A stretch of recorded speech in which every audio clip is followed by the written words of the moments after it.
Ladies and gentlemen, prepare yourselves for a blood-chilling story. Imagine, loose earth over graves begins to stir at every military cemetery across America.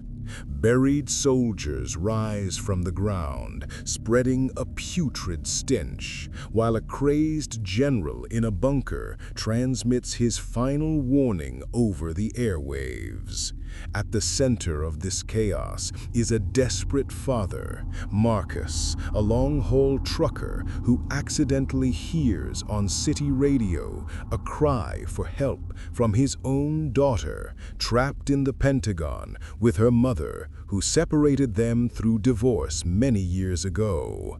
Between father and daughter lies half the country and millions of killers, not all of them dead.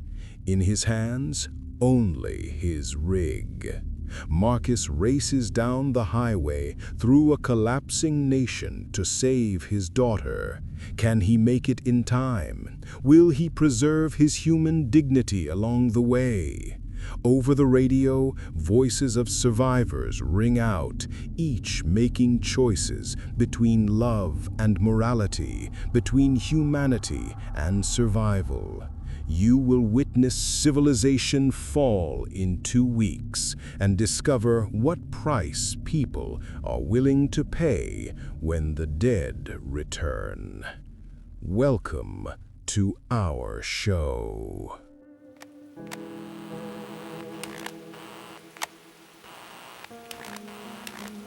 Hey there, name's Marcus.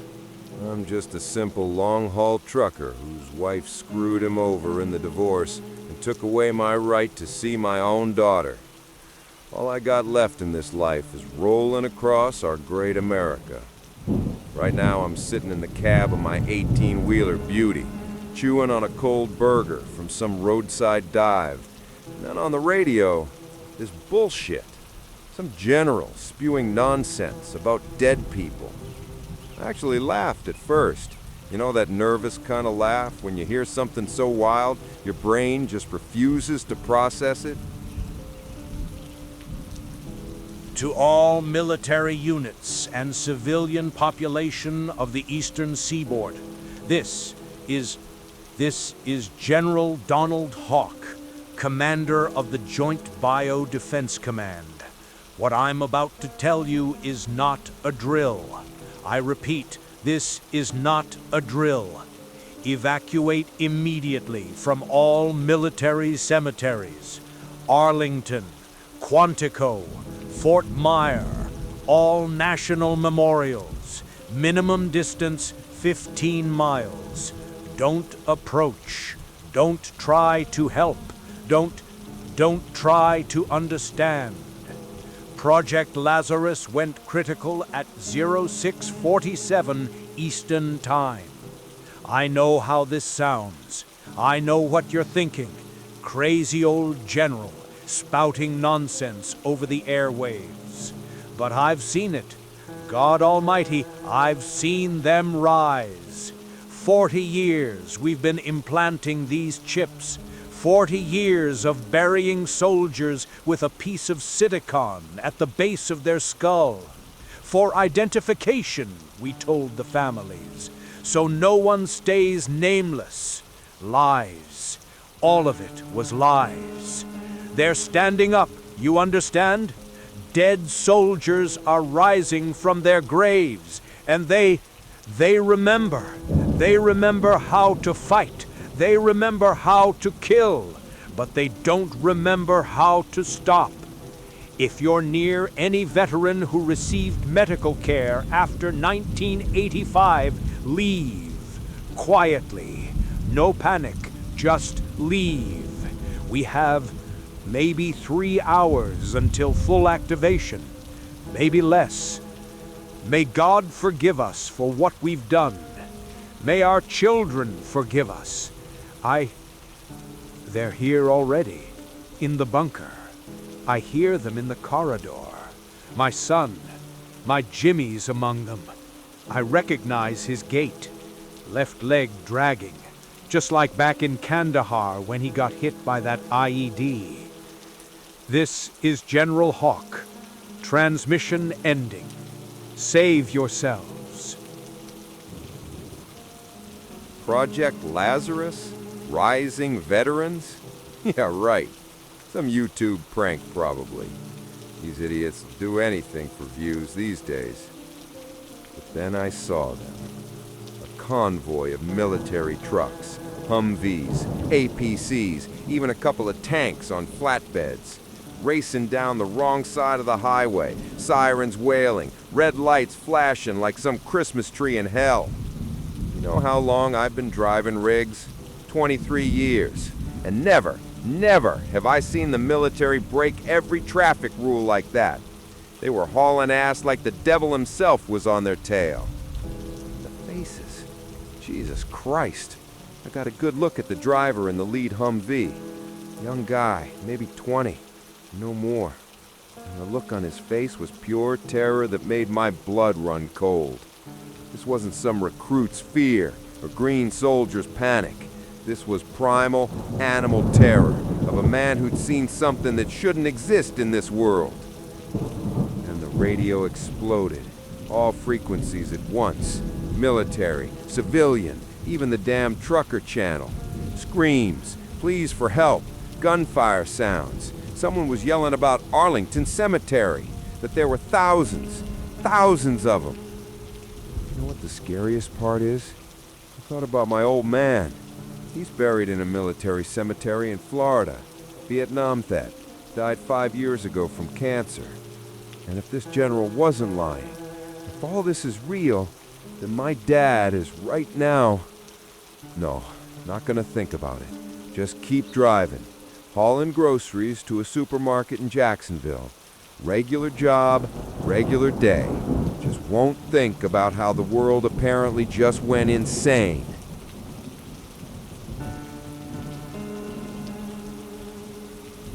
Oh, God. Did I just hear Dad on the radio? Marcus? Dad, if you only knew what happened today. Mom dragged me to work. Some important ceremony, posthumous medal presentations. I'm a journalism intern. Was supposed to write a piece for the Army newspaper. Boring as hell, honestly.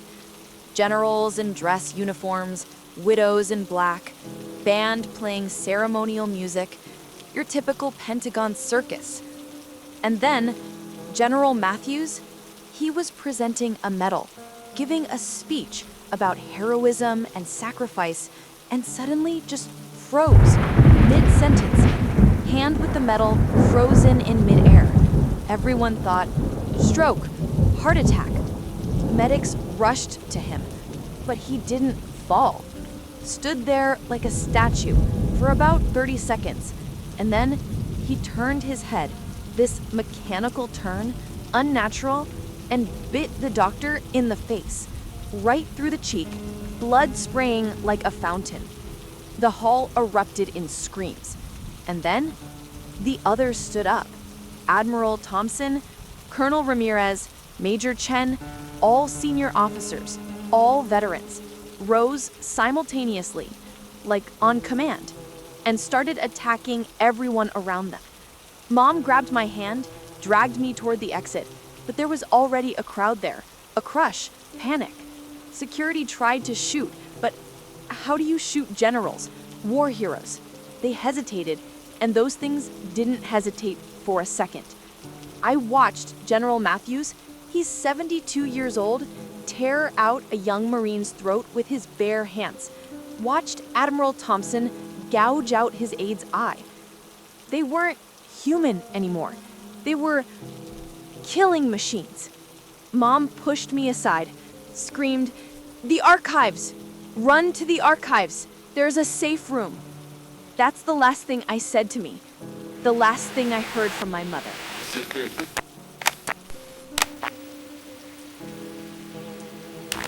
Because Colonel Ramirez grabbed her from behind. She turned around, hit him in the face with her clipboard. Mom was always a fighter. Didn't work at the Pentagon for nothing. But he didn't even feel it.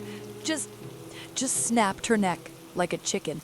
One twist, crack, and Mom dropped like a rag doll. I screamed. Or did I? Can't remember. I only remember that I ran through corridors, past offices, down stairwells, blood everywhere, screams everywhere, death everywhere. Made it to the archives, old part of the building, basement level. Thick walls, one door, electronic lock, locked myself inside. Sat in a corner and just sat. Don't know how much time passed. An hour? 2? Time stopped. Then I started hearing them outside. Footsteps. Slow. Measured. Like marching steps, only wrong. Too synchronized. Like one person walking, but the sound of 100 feet. Found an old radio station here. Military, emergency, for communication during nuclear war. Turned it on, started transmitting. Don't know if anyone's listening. Dad, I hope you hear me. I have to try. Have to tell what's happening. Mom's dead. Everyone at the Pentagon is dead or worse. And I'm sitting in a bunker like a rat, transmitting into the void. I'm only 16 years old, and I've already seen the end of the world. If anyone's listening, help. Please. I don't want to die. Don't want to become like them. Don't want Mom to have died for nothing. They're still out there behind the door, waiting. Sooner or later, I'll have to come out. There's food here for a week, water for 2, and then... Please. Anyone. Help.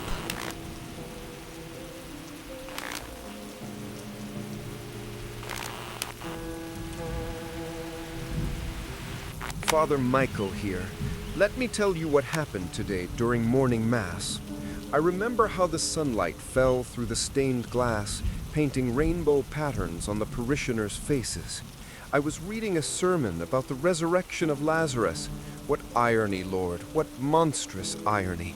Talking about the miracle of returning to life, about God's mercy, about victory over death. And then I heard it, cracking, like someone breaking dry branches, only louder, deeper. The sound was coming from beneath the earth, from beneath the slabs of our small church cemetery behind the altar wall. Mrs. O'Connor screamed first, pointed with a trembling hand at the window. We all turned and, God Almighty, forgive us our sins. The earth over Sergeant Parker. He died in Korea in '53. The earth was bulging, rising, as if something huge was trying to get out. And then a hand appeared, gray with remnants of rotted uniform on the sleeve, fingers moving with mechanical precision, gripping the edge of the headstone. Second hand, shoulders, head. This man had lain in the earth for 70 years. 70 years! But he rose, stood up swaying, turned his head, such a sound like rusty hinges, and looked at us through the window. Empty eye sockets. But he saw us. Somehow, he saw. Parishioners rushed to the exit. Panic, screams, children crying. But I couldn't move. Stood at the altar, clutching the cross, and watched as one after another our dead rose. Captain Rodriguez, Vietnam, 68. Private Thompson, Desert Storm, 91. Lieutenant Kim, Afghanistan, 2010. All soldiers, all veterans, and all of them had a small metallic disc glinting at the base of their skull, where rotted hair didn't hide the bone, like a third eye, like a seal of damnation. They walked toward the church, slowly but purposefully, like a formation on parade. And you know what I heard? They were muttering something, all together, the same words like a prayer. I listened closer and understood this wasn't a prayer. It was an order, the last order they received before death. Hold the position.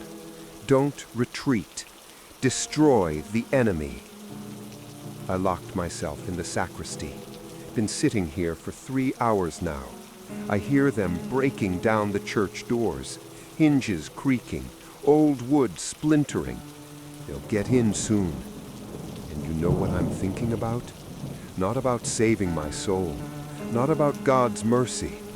I'm thinking that we created our own Armageddon, chipped the dead like cattle, and now the cattle have risen. Lord, forgive us. Though, do we even deserve forgiveness?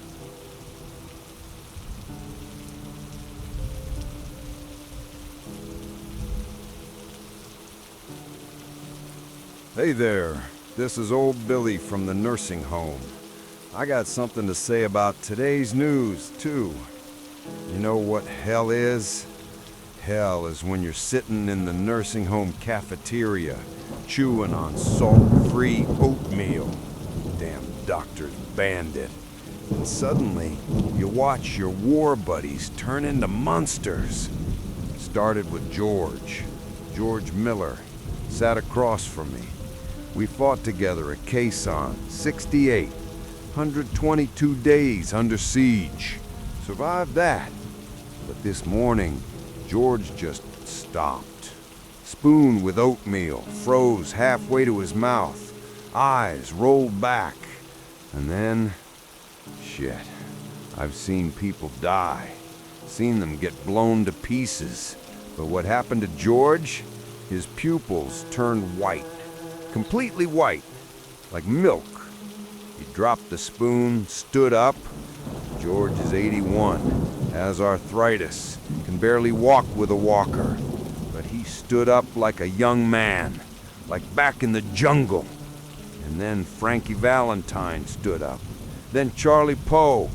All the veterans at our table, 7 out of 10, rose simultaneously, like on command, as if they heard a bugle call that only they could hear. The nurse, young Filipina girl, nice kid, always smiling, ran up to George, asked if everything was okay. He grabbed her by the throat. One hand. An 80-year-old man with arthritis grabbed a healthy woman by the throat and lifted her into the air. She jerked like a fish on a hook, eyes bulging out of their sockets. That's when I knew. Gotta bail. 50 years since Vietnam, but the instinct stuck. Grabbed my walker and headed for the exit. Behind me, crunch. You know that sound? When a neck breaks, that distinctive click? The nurse stopped screaming. Barricaded myself in my room, flipped the bed over, propped it against the door, dresser on top. Old tactics. Create an obstacle. Buy time. Time for what? Hell, I know. But I wasn't gonna sit and wait for death. Didn't survive that damn war for this. In the hallway, hell. Screams, sounds of struggle, moaning, and then silence. That terrible kind of silence when you realize you're probably the last one alive on the floor. But you know what's creepiest? I hear them behind the door. They're not breaking in, not trying to enter. They're just standing there, breathing, waiting, just like back in Ambush. The Viet Cong knew how to wait too. Could sit in the mud for days, not moving. I knew Vietnam would come back for me. Just didn't think it'd be literal. My dead buddies came to finish that war. And this time, I'm afraid we're gonna lose it. God, I'm so tired of fighting. But I won't surrender. Not in my rule book. Got a knife under my pillow. Smuggled it in when they put me here. Army K-Bar. Faithful friends since '67. If they get in, well, at least I'll take one with me. You hear that? They're starting to sing. Quietly, almost whispering. Our old song from Quezon. We gotta get out of this place. Bastards. Even dead, they're mocking me.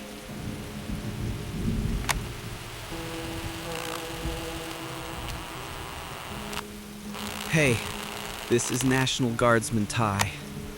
Was sitting in the barracks this morning, cleaning my rifle. Regular morning, regular routine. Then Lieutenant Hoskins came running in. face white as a sheet, hands shaking so bad he dropped the tablet with orders twice before he reached me. I read the order and couldn't believe my eyes. Immediate deployment. Small town, objective, complete elimination of potential biological threat. All carriers subject to termination. I asked again. Maybe a mistake. What carriers? Carriers of what? Hoskins looked at me like I asked him about the meaning of life. Then, quietly, almost whispering, "Everyone, Sergeant.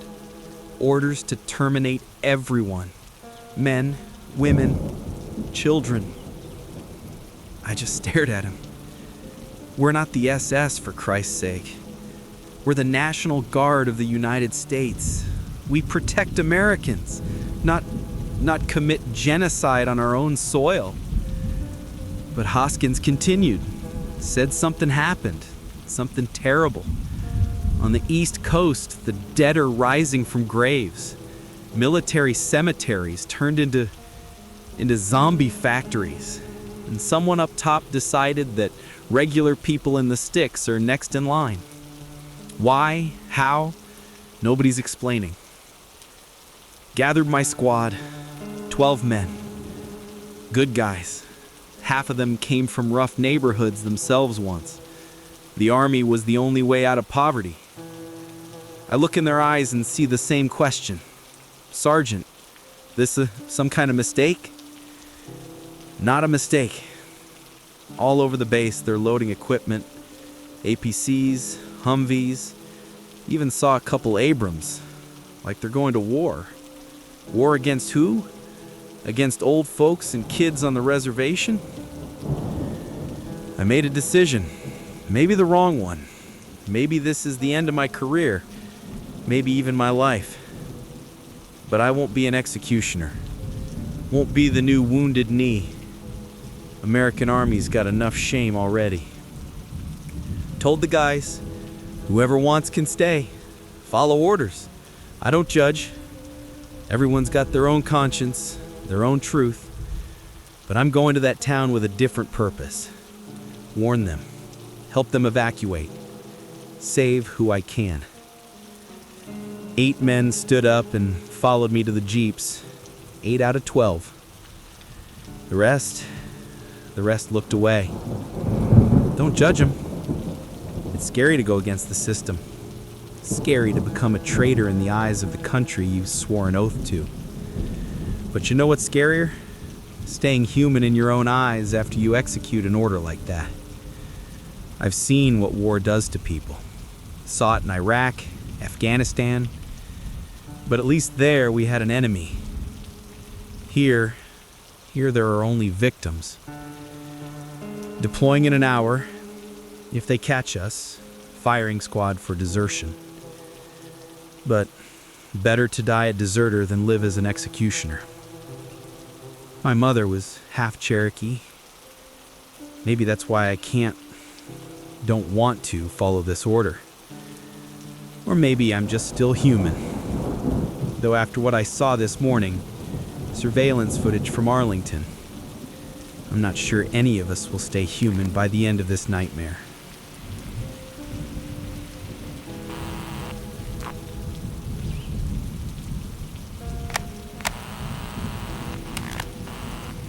Pulled up to the supermarket in Jacksonville.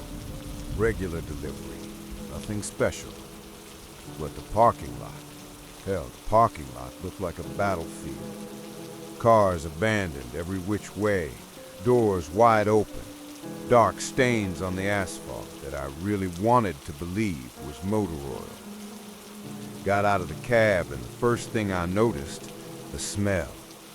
You know that smell? When you drive past a deer that got hit on the highway and been lying in the heat for a couple days? Maybe there weren't any dead animals. At least I didn't see any. And then I saw them. Crowded by the store entrance. 50 people, maybe more, standing with their backs to me, swaying like drunks. But it was Monday morning, and they were in military uniforms. different military uniforms from different eras. Guy in a Marine Corps uniform from Vietnam era. Recognized the camo. My old man had one like that. Woman in desert fatigues from Iraq. Old man in a World War II uniform. Jesus, he'd have to be 100 years old if he were alive. But he wasn't alive. None of them were. I realized this when one turned around. Young guy, maybe 25, in Army Ranger uniform. Half his face was missing. Just wasn't there. Bone, dried blood, and an eye hanging by the optic nerve. But the other eye was looking right at me. And then they all turned, simultaneously, like a flock of birds taking flight on signal. 50 pairs of eyes, or what was left of them, staring at me. And I saw him, my father. 5 years in the grave, but I recognized him instantly. Same slouch, same scar on his chin from Vietnamese shrapnel. Only the skin was gray, like newsprint, and the uniform they buried him in hung on his skeletal body. He opened his mouth, trying to say something, and worms spilled out. White fat maggots cascaded onto the asphalt. But he walked toward me. They all walked toward me. Jumped in the cab, fired up the engine, hands shaking so bad I missed the ignition 3 times. In the rearview mirror I saw them surrounding the rig, pounding on the trailer walls, trying to climb up. Hit reverse, felt the thumps, ran over someone. Several bodies. Maybe Dad too. Didn't look. Spun the wheel and floored it. In the mirror they were still standing in the parking lot, at attention, like on parade. A dead army at a supermarket. And I thought, if this is happening here in nowhere Jacksonville, what's going on in the big cities? What's happening in D.C., at the Pentagon?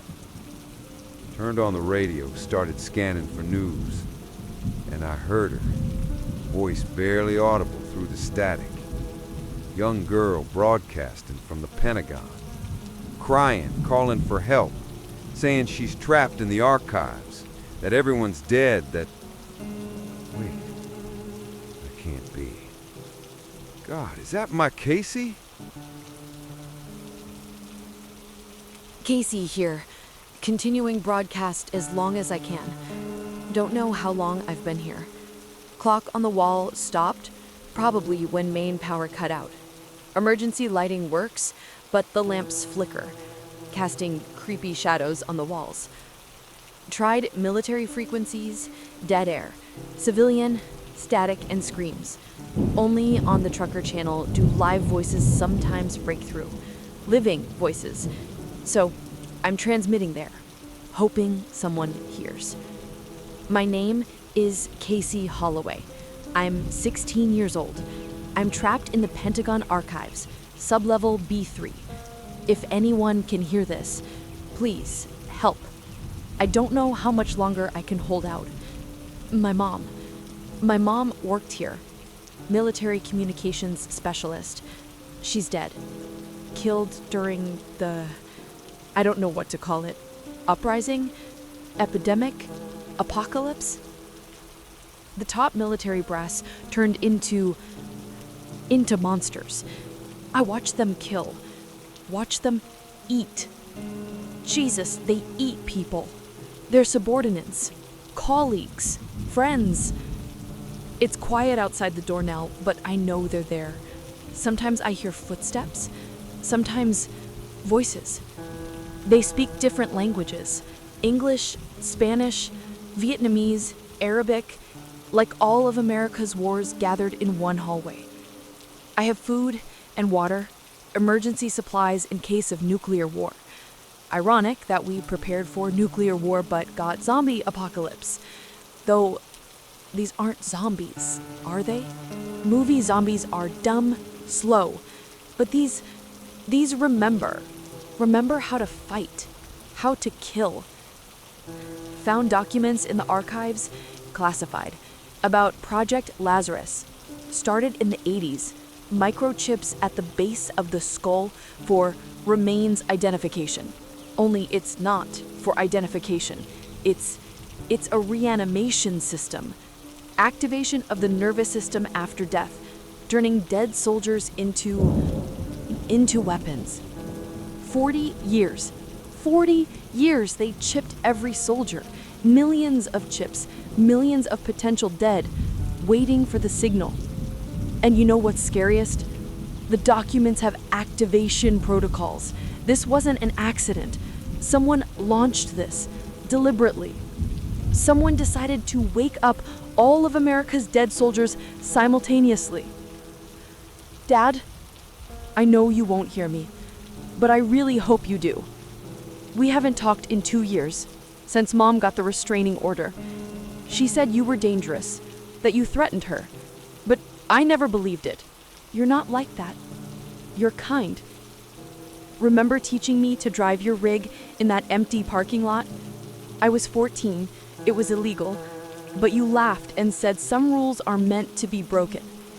If you were here, but you're somewhere far away, hauling freight across the country, don't even know I'm in trouble, that Mom's dead, that the world's collapsing. Please, anyone. I don't want to die alone in this bunker. Don't want to become one of them. The documents say chips activate posthumously. What if I have a chip too? Mom worked at the Pentagon.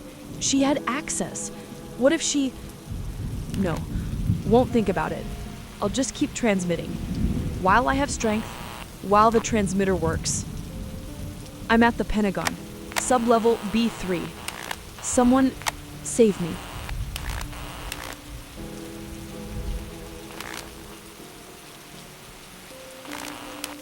Jesus Christ, it's her. Casey. My baby girl, Casey. 2 years since I heard her voice. 2 years since Lisa, my ex, that manipulative bitch, used her Pentagon connections to get a restraining order. Told the judge I was aggressive, dangerous. Lies. All lies. But she had connections, and I had only truth. And truth in court is worth less than good connections. And now, I hear her on the radio. My daughter, trapped in that very Pentagon where her mother, where Lisa... God, Lisa's dead. The woman I once loved, who gave me a daughter, who then destroyed my life. Dead. Should I feel something? Grief? Relief? Don't know. Right now, I feel only one thing. My child is in mortal danger, and I'm 1,000 miles away from her. Grabbed the mic so hard my knuckles went white. Casey! Casey! It's Dad! Can you hear me? It's Dad! Static. Crackling. Then silence. She can't hear? Or is it one-way transmission? Doesn't matter. She's alive. My girl's alive, and I have to reach her. 1,500 miles. Jacksonville to D.C. Through Georgia, South Carolina, North Carolina, Virginia. Through cities that, judging by the radio, are turning into war zones. Through territory where the dead rise and kill the living. 14 days. That's how long she said she could hold out on emergency supplies. 14 days to drive half the country through the apocalypse. Looked at the map. If I drive non-stop switching drivers, but I'm alone. So stops for sleep, minimal. An hour or two max. Fuel, only when the tank's nearly empty. Food, behind the wheel. I can cover 500 miles a day if roads are clear. 3 days, 4 tops. But the roads won't be clear. Already the radio's reporting roadblocks, traffic jams of abandoned cars, looters, military shooting at anything that moves. Don't care. I'll break through. have to break through. Turn the rig north. 18 wheels, 40 tons of steel and cargo. Let 'em try to stop me. Dead or alive, I'm going for my daughter. Hold on, baby girl, I whisper into the empty cab. Dad's coming. I brought you into this world and I'll pull you out of this hell. I swear it. Hit the gas. Speedometer showed 80 miles an hour. Way too fast for a loaded rig. Don't care. Every minute counts. Smoke rising on the horizon. Black columns, like the whole world's burning. Maybe it is. Maybe this is the end of everything. But as long as my daughter's alive, as long as there's even one chance to save her, I'll drive. Through hell, through armies of the dead, through anything. 14 days. I've got 14 days. Game on.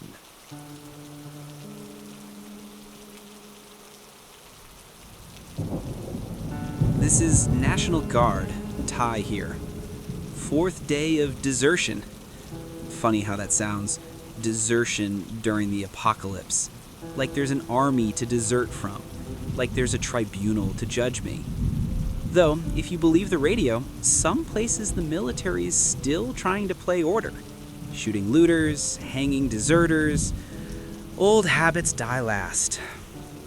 Was driving on a back road to bypass Charlotte. Main highway is a slaughterhouse, they say. Saw a church. Small, white, with a steeple, like from a postcard of perfect America. Only, America's not perfect anymore. Never was, honestly. In the parking lot, cars. Lots of cars. And people. Living people, not zombies. First impulse, drive past. Large crowds are dangerous now. Panic, crush, then one infected comes and that's it, game over. But gas was down to 100 miles, and the nearest station, per radio reports, was taken by bandits. Maybe at the church there's information, or a can of gas, or just wanted to see normal people.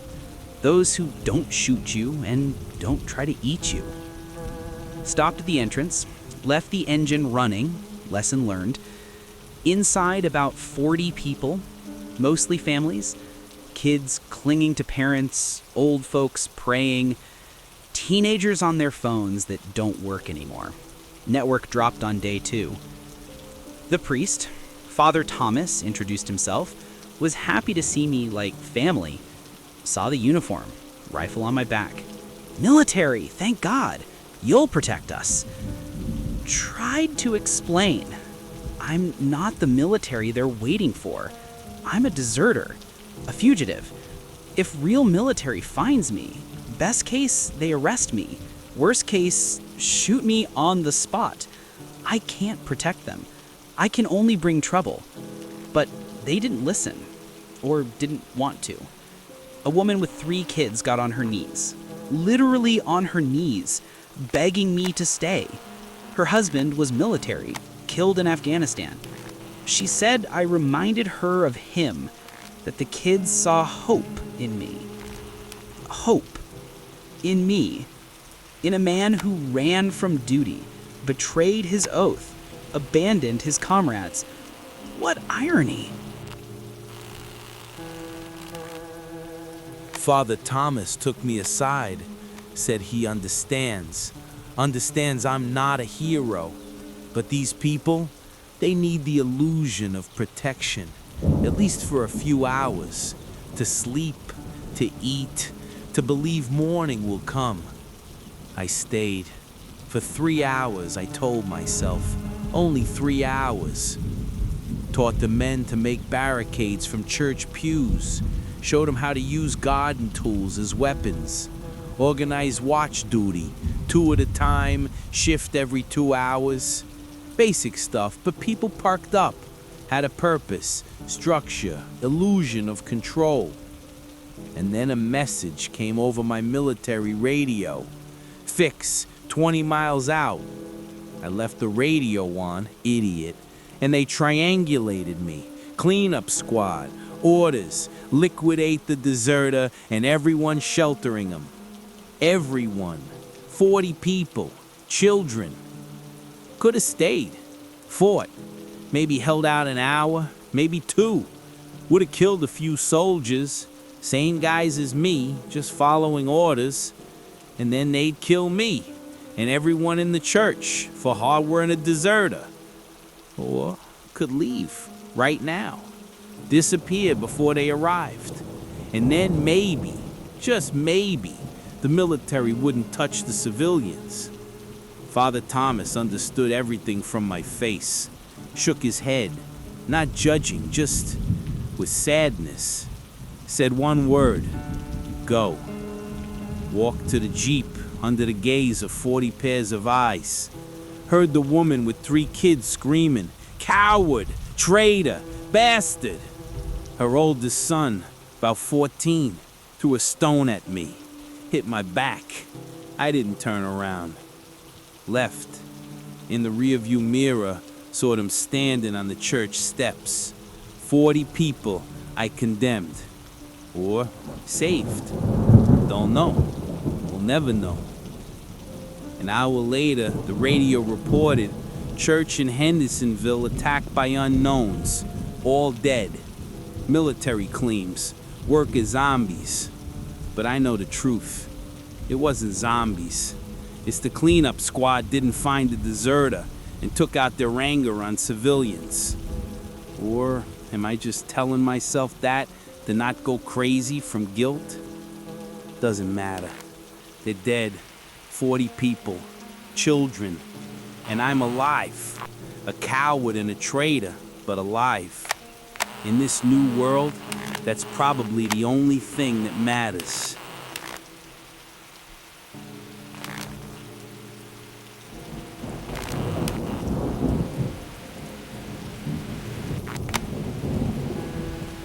Marcus here, if anyone's listening. If you hear me, Casey, day 3, I-95, somewhere between Savannah and Charleston. Sun's beaten down so hard the asphalt's melting, creating mirages, or maybe they're hallucinations from sleep deprivation. Can't tell anymore. Saw them from far off, 3 figures on the shoulder, waving their arms. Normally don't stop for hitchhikers, trucker rule number 1. But this was a woman with 2 kids, boy about 10 and a girl. Jesus, the girl looked exactly like Casey at that age. Same pigtails, same stubborn chin. Next to them, wrecked minivan. Hood crumpled, windshield a spider web of cracks with a hole the size of a human head. And 50 yards away, what was left of a man, family's father, judging by the wedding ring on the severed hand. Zombie soldiers tore him apart like wolves on a deer. Guts unspooled across the asphalt for 30 feet, black with dried blood and crawling with flies. The woman was crying, not sobbing, just tears running down her dirty face while she waved at me. In her eyes, that emptiness that comes after shock. Familiar emptiness. Saw that in the mirror 2 years ago when the court took Casey from me. I stopped. Knew I shouldn't. Time's burning. Every minute is a mile I'm not driving toward my daughter. But I thought about how somewhere out there, my Casey's also alone, also trapped. Maybe someone will help her if I help these folks. Karma, fate, God, call it what you want. The woman explained the situation fast, stumbling over words. Driving from Atlanta to Miami, to relatives.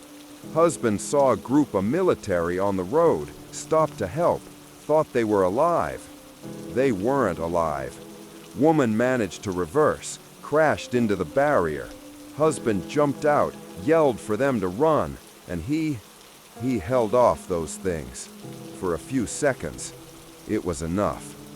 2 seats in the cab, 3 of them. In the trailer, canned goods for a supermarket that doesn't exist anymore. If I put them in the cargo hold, hot, stuffy, but they'll survive. Only problem is, it's illegal. If they catch me at a checkpoint. What the hell checkpoints? What laws? World's collapsing, dead eating the living, and I'm thinking about traffic regulations? But there was another problem. The cargo, my currency. In this new world, food's worth more than money. I plan to trade cans for gas, for passage through territories, for information.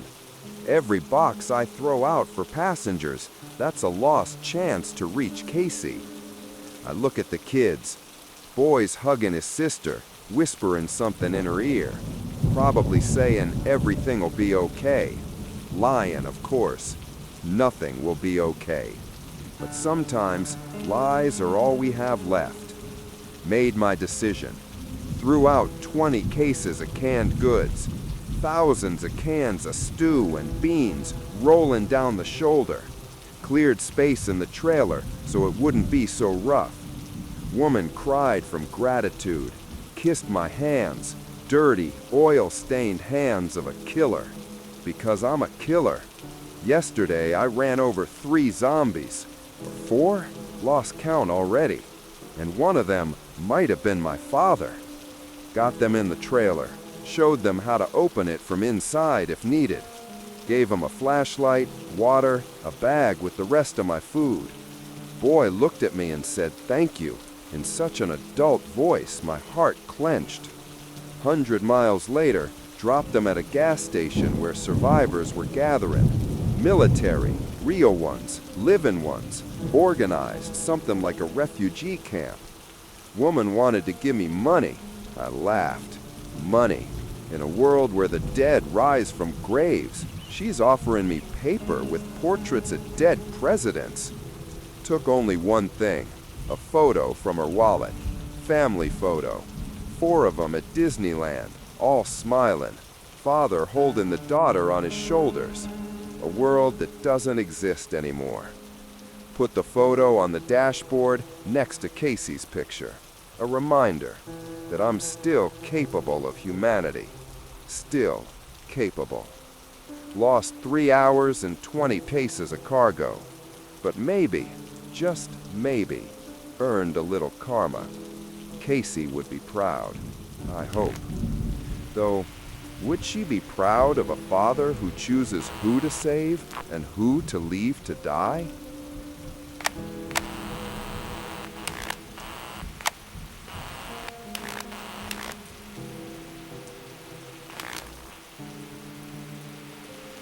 This is Casey. Day 4 in the archives. Or 5th. Without windows and with flickering emergency lights, you lose count of time. But I mark each meal 3 times a day, strictly on schedule. It helps keep me sane. Can of peaches for breakfast, new day. Already eaten 12 cans, so 4th day. This morning, I heard them. Voices on the other side of the wall. Living voices. At first, I thought hallucination.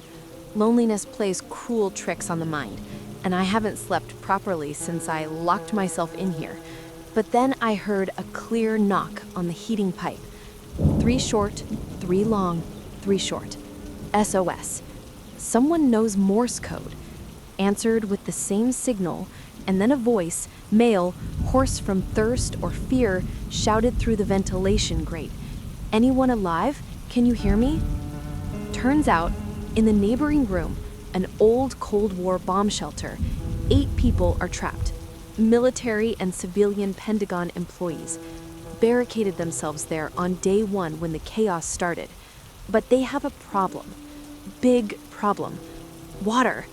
They're running out of water. The bomb shelter has food, old army rations, but the water system's damaged. Shared the last bottle yesterday. 8 people, and they have no water in a building where it's nearly 100 degrees because the ventilation's shut down. I have water. A case of bottles. 48 of them. Enough for me till help arrives, if I ration. But for them, won't last them a day. The guy on the other side of the wall said his name's Captain Anderson, explained the situation. Among them are wounded. Sergeant with a bullet wound in the shoulder, civilian employee with broken ribs, and a child. Someone's child who was brought to work that cursed day. A boy about 7. He's dehydrated, delirious, calling for his mom. Mom who's most likely dead, like my mom. Anderson didn't ask directly, didn't beg, just described the situation and went quiet. But I heard the unasked question. Will I share the water? Will I open the door? The door. If I open the archives door, I can't close it from outside. Electronic lock only works with a card I don't have. Mom took it with her. I can get to them through the maintenance corridor, but not back into the archives. And that's where my transmitter is, my link to the outside world, my hope that Dad will hear. But a child is dying of thirst. Right now, behind the wall, a 7-year-old boy is dying of thirst. I told them to wait. Found a bag, put 12 bottles, quarter of my supply, then added 4 more, third of my supply. It's insane, but crawled into the ventilation shaft, tight, stuffy, metal walls burning the skin. Crawled about 60 feet, following Anderson's voice, kicked out the grate, dropped down the bag of water. Didn't climb down to them, didn't look them in the eyes, because I knew if I see that child, I'll give all the water. And without water, I'll die. And then Dad will come for nothing, find only my corpse. They thanked me, shouted thank you through the ventilation. The child, I heard, started drinking, greedily, choking. Anderson was crying, a grown military man crying with relief. And I crawled back through the stuffy pipe and thought, did I do the right thing? 16 bottles. That's 5 days of life for me. Now I have 32 left. 10 days. And Dad needs 14 to get here. But what will I tell him when he arrives?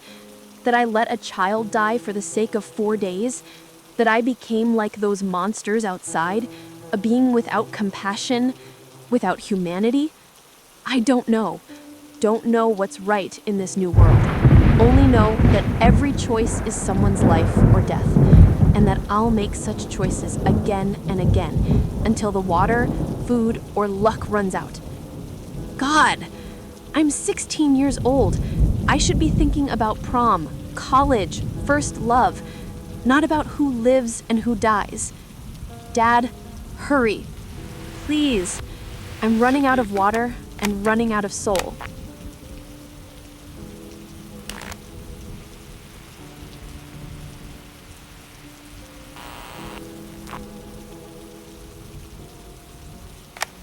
Fifth day in the ruins of my church. Funny to call it a church. 4 burnt walls and a roof about to collapse, but the crucifix above the altar survived. Charred, blackened, but survived. As a symbol or as mockery? Can't tell anymore. Last night she came, crawling to be precise, through mud, through shards of stained glass, leaving a bloody trail. Young woman, about 30. Beautiful once. You can see it even through the dirt and blood. Bite on the neck. Classic, like from a movie. Ragged wound the size of a fist, edges already blackened. Infection spreads fast. I've seen enough these days. Few hours, and a person turns into one of them. She knew. Of course she knew.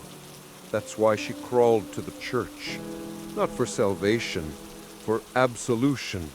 Last confession. As if that would change anything. As if God's still listening. Told her story in a whisper, choking on blood. Nursing student. Fiancé died on day 1. One of those military zombies tore him in half right before her eyes. She ran, hid, stole food from other survivors. And yesterday Yesterday killed a man for a can of water. Old man. Hit him in the head with a rock while he slept.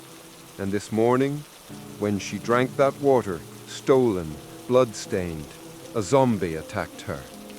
God's punishment, she said. Just retribution. I heard her confession. Mechanically recited words of absolution that no longer have meaning. What absolution? In whose name? God, who let the dead rise, who turned the world into a slaughterhouse? And then she asked, quietly but firmly, kill me, Father, while I'm still me, while I still remember my name. Don't let me become one of them. It's not murder, right? It's mercy, like putting down a sick dog. A dog. She compared herself to a dog, and it was so accurate. We're all animals now, cornered, wounded, dying animals. Told her, I can't. I'm a priest. I took a vow. Thou shalt not kill. Remember that commandment. One of those 10 that now seem like a joke. She laughed, bloody foam from her mouth, but laughed. Said, didn't Christ teach mercy? Didn't he teach love of neighbor? What love is there in letting me turn into a monster? You know what? She was right. In this inside-out world, murder became an act of love. Found a pillow in the ruins, old, dusty, smelling of smoke. She closed her eyes, folded her hands on her chest, like a corpse, only still breathing, fast, shallow, with a wheeze. Said thank you, and also her name was Mary, Mary Elizabeth Connor. Remember me as human, Father, please. Pressed the pillow to her face. She didn't resist, even helped. Pressed my hands with hers so I wouldn't weaken my grip from pity. 1 minute, 2, 3. How long does it take to suffocate a person? Turns out longer than in the movies, much longer. When she stopped twitching, held for 5 more minutes to make sure, so she wouldn't rise. Then dug a grave with bare hands, no shovel, shallow but sufficient. Read the last rites, all by the book, as if it matters, as if rules and rituals mean anything in a world where the dead eat the living. Didn't sleep all night, waited. What if she rises? What if I didn't finish? What if she turns and crawls out? But no. Mary Elizabeth Connor stayed dead, the only one of my parishioners who rests in peace. I killed a person, with my own hands killed. And the scariest part, I feel no guilt, only weariness, endless weariness. How many more will I have to kill out of mercy? How many Marys will come to me for their last communion in the form of a pillow to the face? Lord, if you're still listening, send me death. Real death, without resurrection. I'm tired of being a shepherd in a world where the sheep turned into wolves. Though, maybe I'm already a wolf too. Just haven't started howling yet.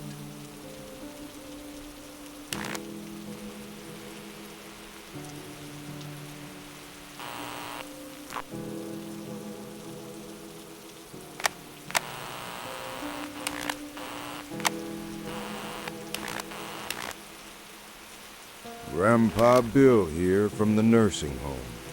Day 5 in this damn fortress of overturned furniture. Funny. Survived Vietnam, 2 heart attacks, prostate cancer, and I'll die in a nursing home at the hands of former comrades. Or from starvation, whichever comes first. Yesterday they broke through. Zombie veterans, our former neighbors from this floor, broke down the cafeteria door. It held 4 days, but the wood's old, hinges rusty. We retreated down the hallway. Me, George, 3 other old-timers, like we retreated in Saigon in '75. Only then, at least, there were helicopters. Here, dead end. George twisted his ankle. Stupid, unlucky accident. Stepped on his own cane, fell. Can't get up, knee dislocated, maybe broken. At 40, would have gotten up and kept running. At 79, that's it. Death sentence. We tried to lift him. 2 of us dragging him under the arms. But old men dragging an old man, that's comedy. Cruel comedy. Went 60 feet in a minute. And zombies aren't rushing. They've got nowhere to rush to. They've got eternity ahead. George understood everything. 50 years we were friends. Neighboring cots in the hospital in Da Nang. Neighboring houses in Ohio after the war. Neighboring rooms in this damn nursing home. And now, the end. Said to me, "Bill, enough. Drop me. That's an order, Sergeant." I laughed. What kind of officer is he? We were both privates, cannon fodder. But he didn't smile. First time in 50 years, didn't respond to my joke. Says, "I've been a coward all my life, Bill. Chickened out at Khe Sanh when I should have pulled Rodriguez from under fire. Chickened out when my wife asked for a second child. Chickened out when I should have told my son the truth about his real father. Whole life chickening out. Let me die brave once. Last time." No time to argue. Zombies 90 feet away, a dozen of them. George pushed me away, slid down to the floor by the storage room door, yelled, "Close it, now!" And we closed, locked the door, barricaded with a cabinet, and listened. Heard how he talked to them, calmly, like meeting old friends. "Hey, Frankie, is that you? Remember how we got drunk in Saigon? And you, Charlie, still as fat." Then screams. But not for long. George was an old man, bony, sinewy old man. Not much meat there. They finished quickly. And you know what's sickest? I'm grateful.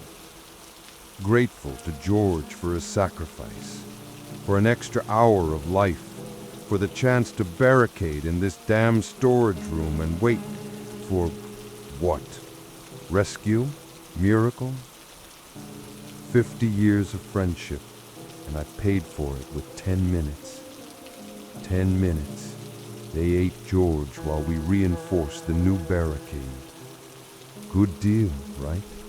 5 years per minute. Like stocks on the exchange, buying time with friends' deaths. Sorry, George. You died brave like you wanted, and I stayed a coward like I always was. Just now I'm a living coward, and in this new world that seems to be the only currency that matters. When my turn comes, and it will, we both know it, I won't be that noble. I'll cling to every second, bite and scratch, because I'm no hero, never was. But thank you, brother, for the last lesson, for the last gift, for showing that even at the end, you can choose how to die. I'll choose differently, but I'll remember your choice.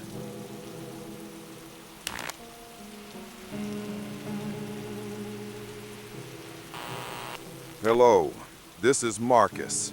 Casey, I hope you hear me and you're waiting. South Carolina border. Last gas station for 200 miles. That's what the sign said. Wasn't lying. Drove further. All stations either burned, looted, or turned into fortresses of local gas kings. But this one worked. Even the sign was lit. Gas and go. And the owner on site, fat guy about 50, with a shotgun on his lap, sat in a bulletproof booth like a king on a throne. Asked how much per gallon. He smiled, such a kind, almost fatherly smile, and said, $200.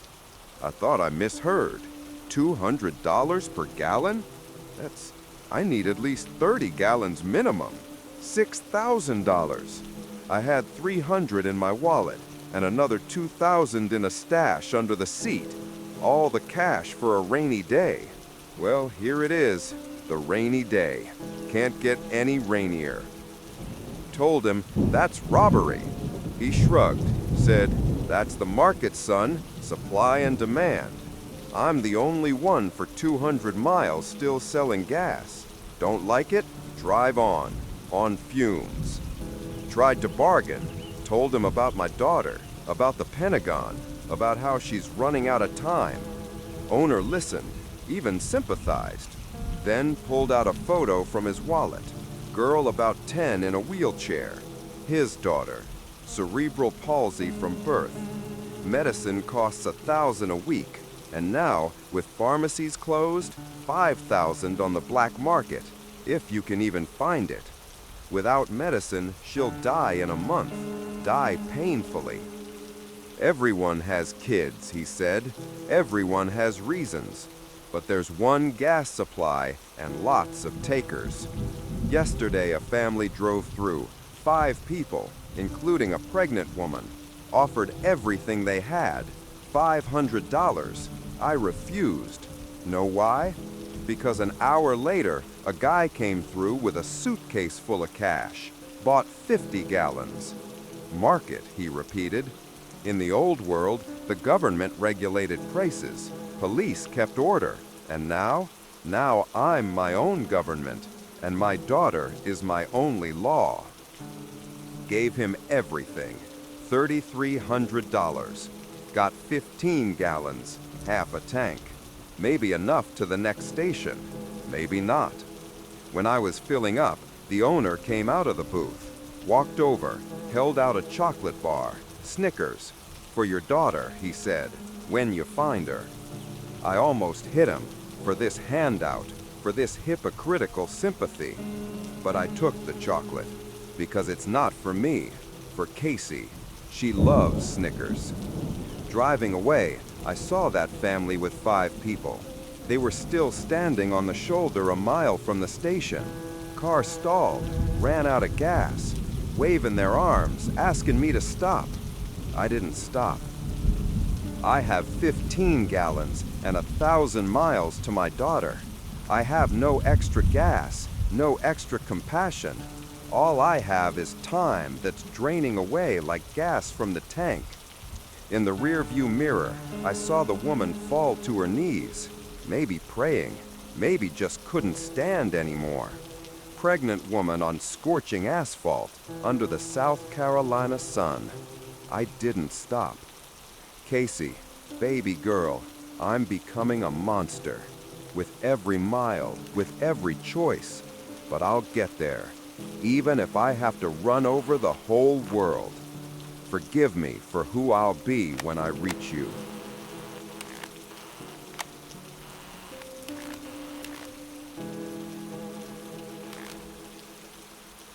Good evening, brothers and sisters in Christ. This is Pastor Elliot Kane, and today is the 5th day of God's judgment on this sinful world. Broadcasting straight from the Temple of Final Salvation, formerly a Walmart on the outskirts of Jacksonville. Today we have a special program, my friends. Public trial of a sinner. Right now before me stands Jennifer Marcus, 32 years old, single mother, thief. Tell our listeners what you did, Jennifer.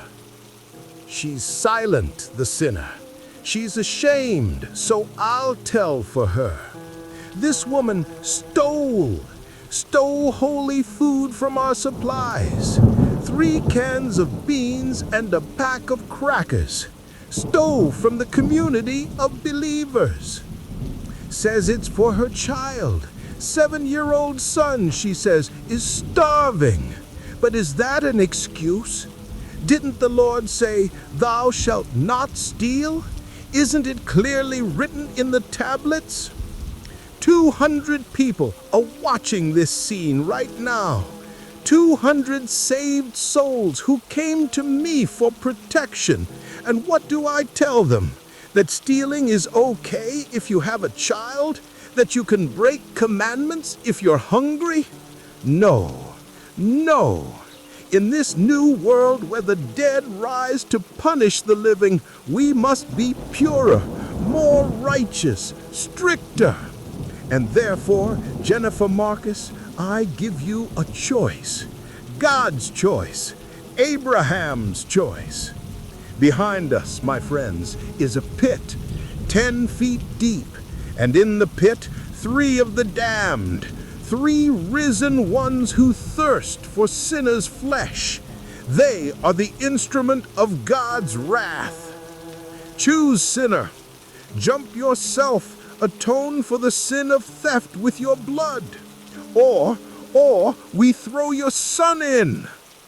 Oh, how she screams, how she begs, fell to her knees, grabbing at my legs, says he's a child, innocent child. And I tell her the Bible says that children answer for parents' sins to the 3rd and 4th generation. Your sin, his curse. But I'm merciful, brothers and sisters. I give her a chance. Sacrifice yourself, woman, as Christ sacrificed himself for our sins. Jump in the pit, and your son will be saved. We'll raise him in faith, make him righteous. Look, look, she's standing up, walking to the pit, turns to her son, boy's crying, screaming, "Mama!" And she jumps.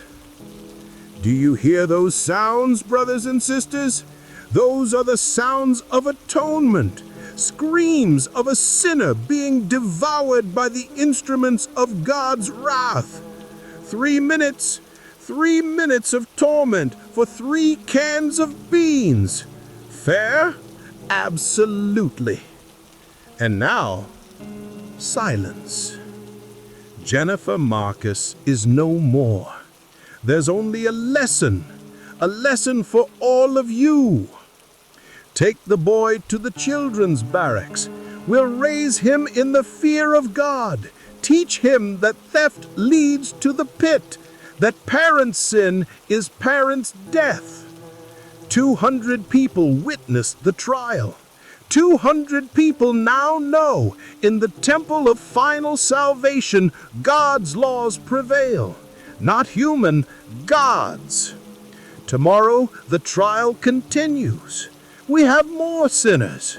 A man who hid medicine, a teenager who tried to escape, an old woman who blasphemed. All await the pit of repentance, or redemption through service to the Lord, through service to me, his prophet in these last days. Join us, brothers and sisters. I-95, exit 13. Follow the crosses made of corpses. Yes, from sinners' corpses we make crosses as a reminder, as a warning. We have food for the righteous, protection for believers, and just trial for sinners. And now, prayer for the soul of Jennifer Marcus. Though, do thieves have souls? We'll find out at the last judgment. Amen, brothers and sisters. Amen and hallelujah.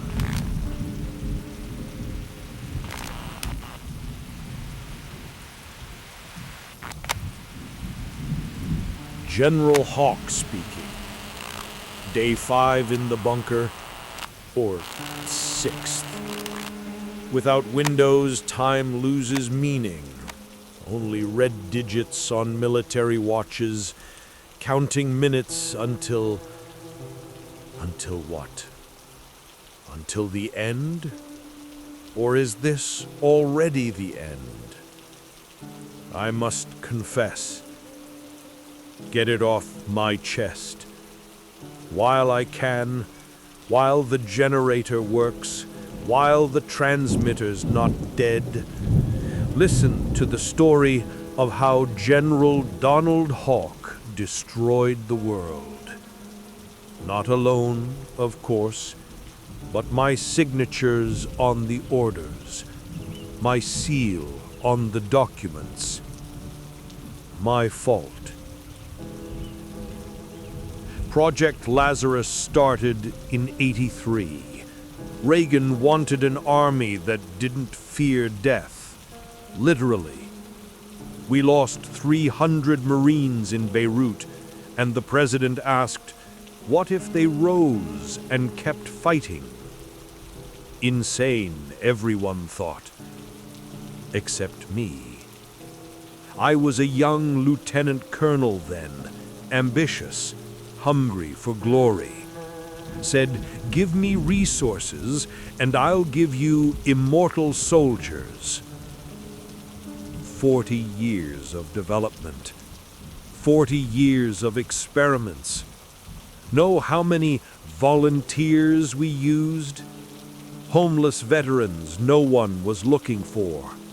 Prisoners on death row. Terminal patients from hospices. Thousands, tens of thousands. First chip versions were primitive. The dead would rise, but were dumb, slow, like from cheap movies. We'd burn them, start over. Version after version, mistake after mistake.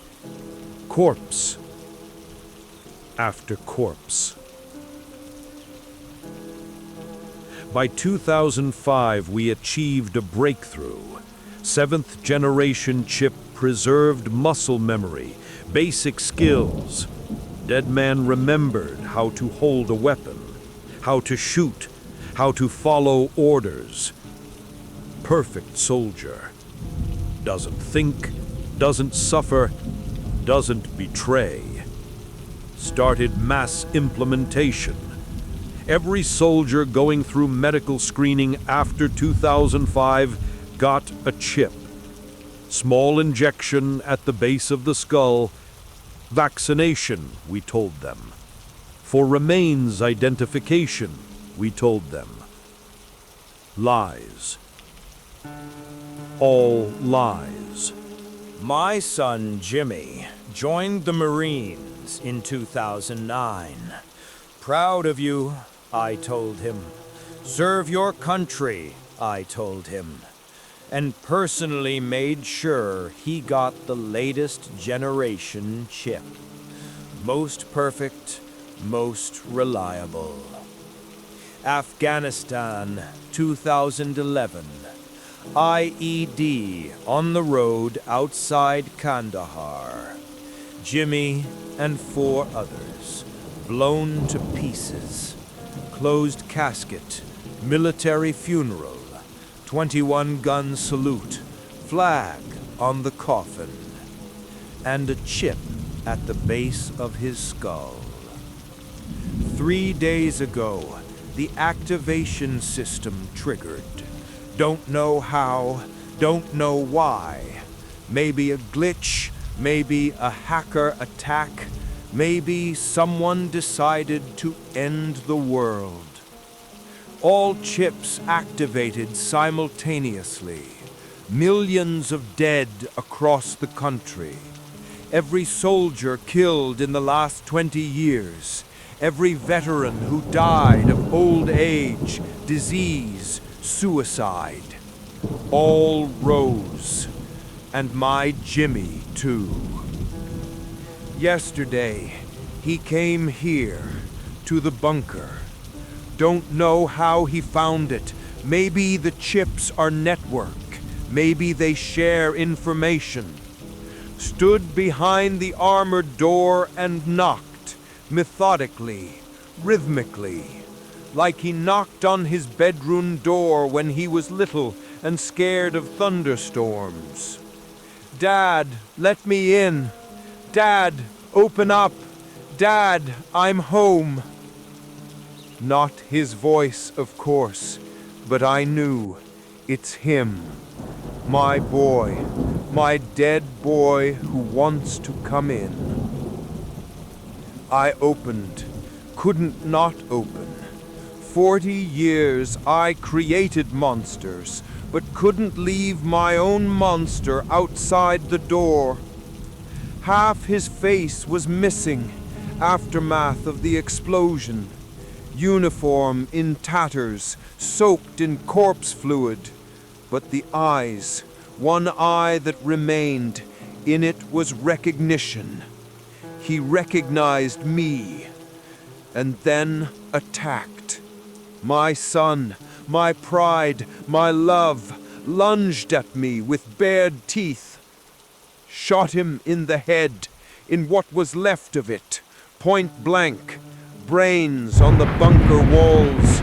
Buried my son a second time, killed him a second time. First, when I sent him to Afghanistan. Second, when I put a bullet in his skull. Here's my confession. I created a weapon and lost my son. Built an army of the dead and became its first victim. Wanted to conquer death and spawned something worse than death. Forgive me, though what forgiveness is there for one who destroyed the world?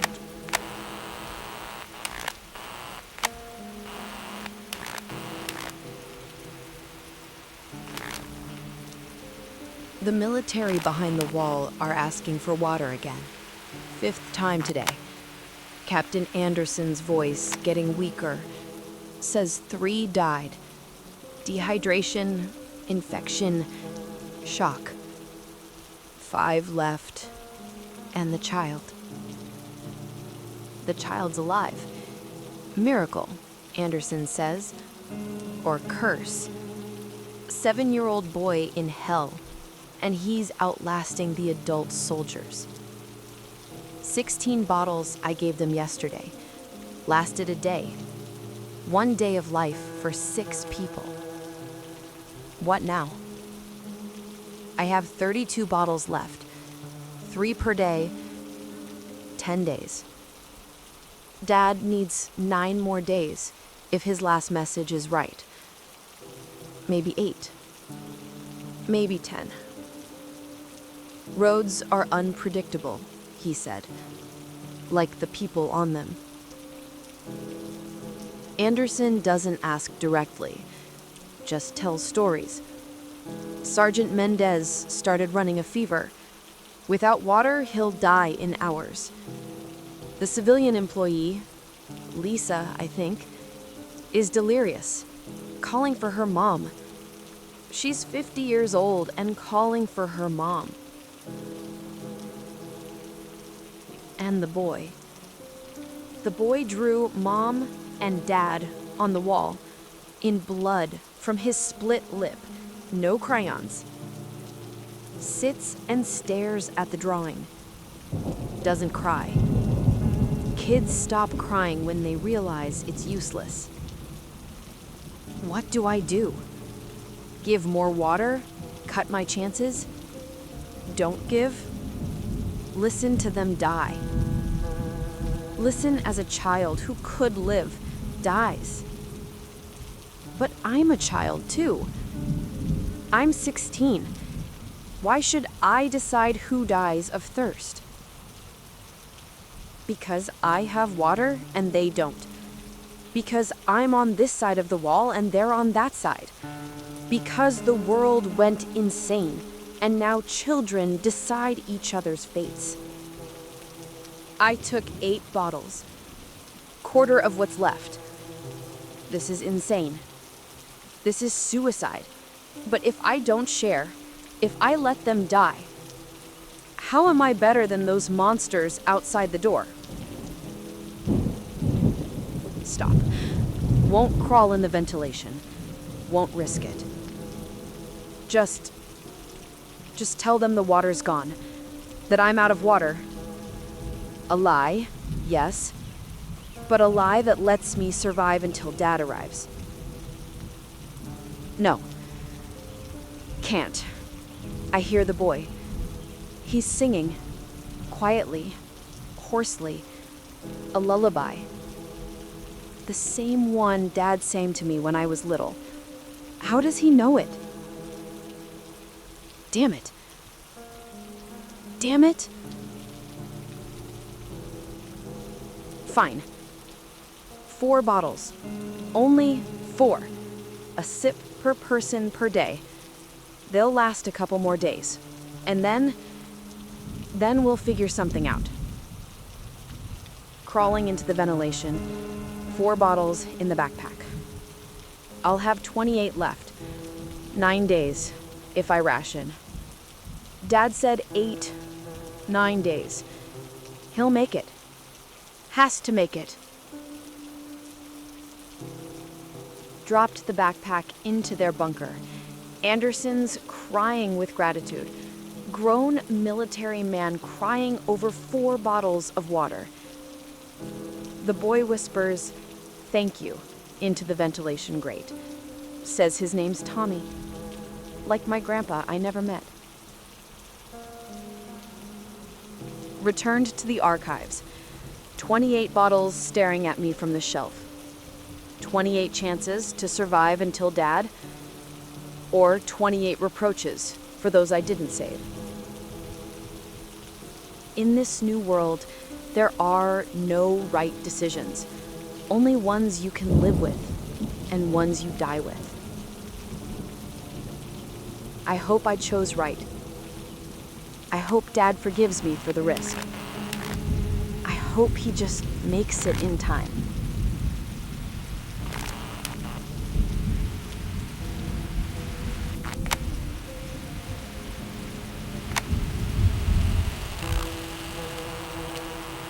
Savannah.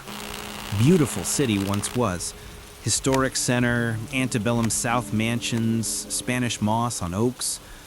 Now, burning ruins and corpses in the streets. And the smell. God, that smell. Sickly sweet, nauseating. Familiar from Iraq. Was driving around the port. Radio warned about bandits there.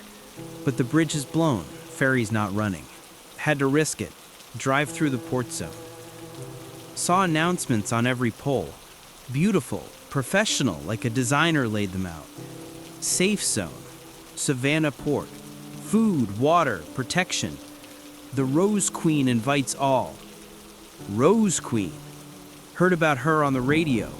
Former drug lord's wife, seized power after chaos started. They say she has 300 armed thugs. They say she trades in people. They say a lot, but in the apocalypse all stories grow legends. Decided to look from afar. Military recon, old habit. Left the Jeep a block from the port, went on foot. Binoculars, pistol, knife, standard scout kit. What I saw, God, I wish I hadn't looked. Slave market. Real one, like from history books. People in cages with signs around their necks. Mechanic, 35 years, healthy. Nurse, 10 years experience. Virgin, 16 years. Buyers walking around, choosing, feeling men's muscles. Looking in mouths, checking teeth. Making women strip, turn around. Like cattle. Worse than cattle. At least cattle don't understand humiliation. And in the center of it all, an arena. Pit surrounded by barbed wire. They fight there. People against people. People against zombies. Children. Watched a boy about 12 thrown to a zombie soldier. Given a shiv and told, "Kill it, you go free. Don't, your lunch." The crowd roared, placed bets. Boy cried but fought. stuck the shiv in the dead thing's eye, survived.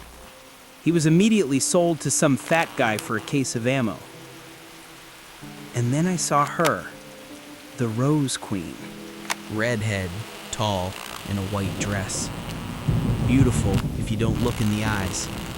And in the eyes, nothing. Emptiness. Like those dead things, only worse. Dead things at least don't enjoy it. She noticed me, don't know how. I was in cover, in shadow, but she turned her head, looked straight into the binoculars, and smiled. Waved like, "Hey there, soldier boy." Then pointed to her people. They ran my direction. Fast, organized. Not bandits, trained fighters. Maybe former military like me, or mercenaries. Ran to the jeep. Behind me, gunshots, shots. Jumped in, peeled out.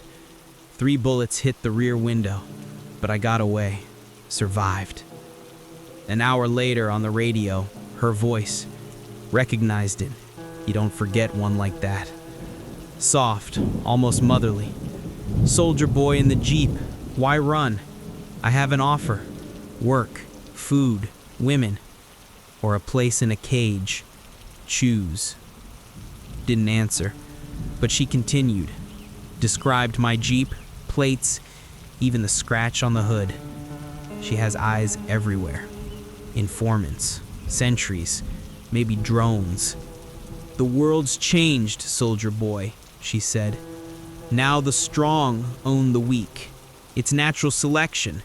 Darwin would be proud. Join evolution or become its victim." Turned off the radio, but the voice stayed in my head. Soft, reasonable, almost convincing. Her words have logic.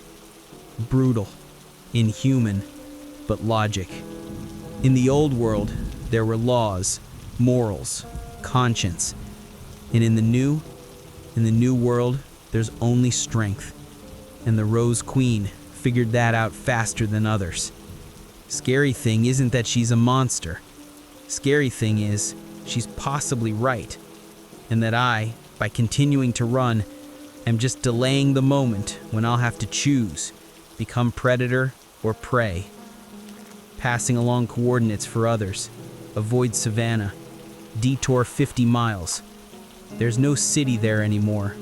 There's hell, ruled by a beautiful woman in a white dress.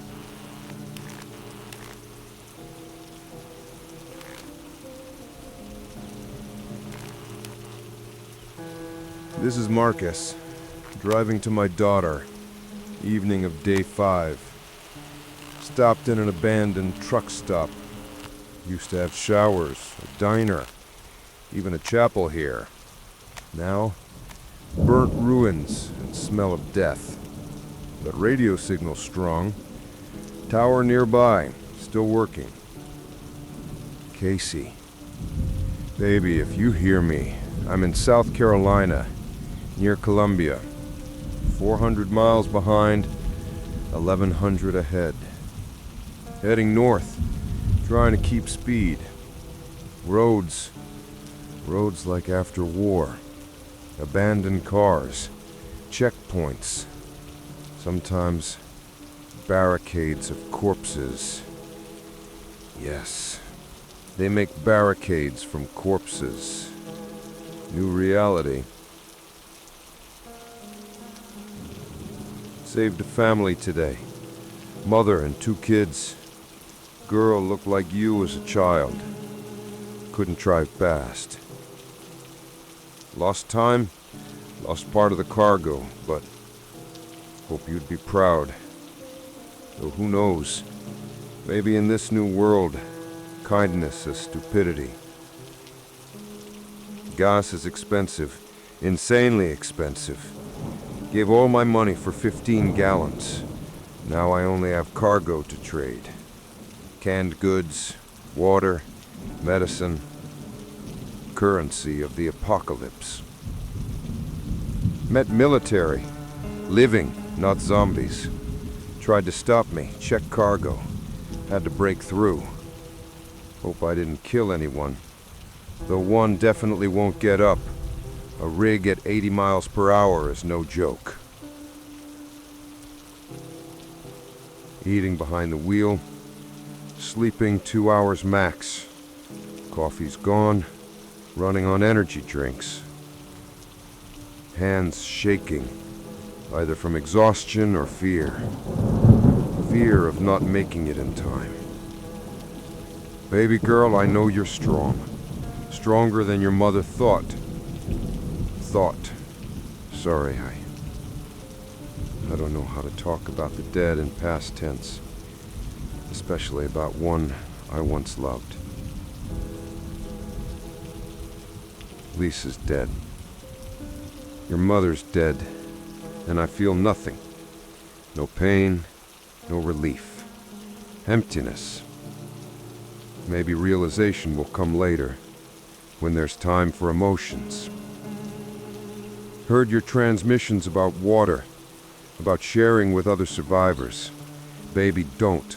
Be selfish. Please. In this world, the kind die first. Though who am I to teach? I gave my cab seat to strangers. Maybe it's genetic. Maybe we're just not built for survival. No. We'll survive. We have to survive. 9 more days maximum, baby girl. Maybe 8 if roads are lucky. Hang on. Ration water. Don't play hero. And remember, Dad's coming. Through hell, through hordes of dead, through the madness of the living, I'm coming for you. And I'll make it. I swear on what's left of my soul, I'll make it. I love you, Casey. More than life. More than this damned world deserves such love. Transmission ending. Driving on.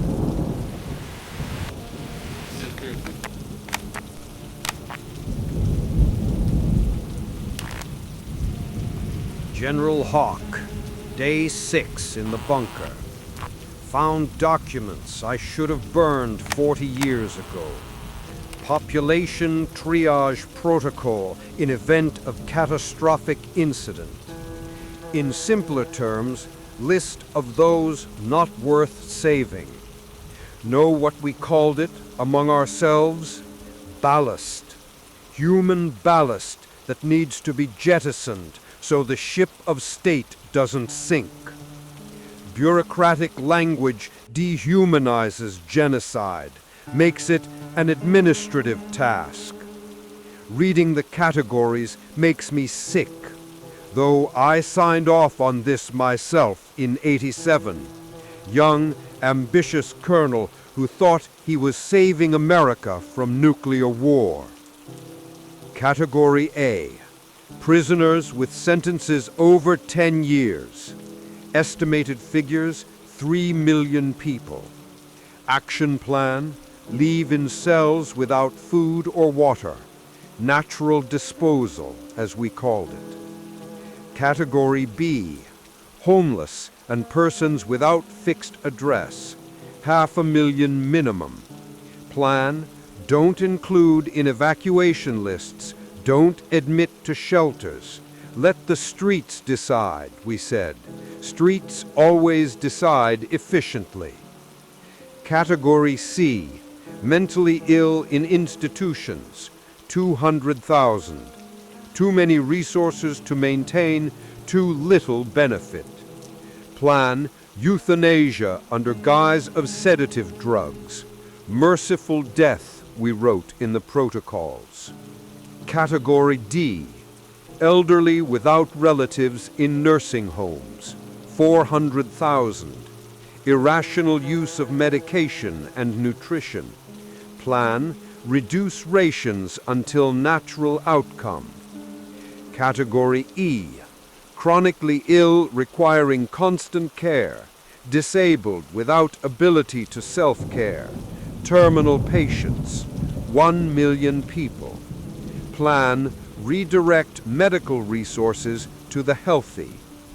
But you know what's sickest?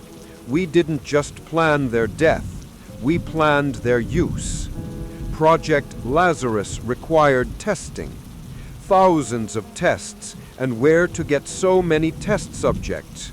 Right, from the unworthy list. 340,000 people received first-generation chips between 85 and 2005. Not voluntarily, not even knowing about it. Came for free food at a shelter, got an injection. Went under for surgery in prison hospital, awoke with a chip.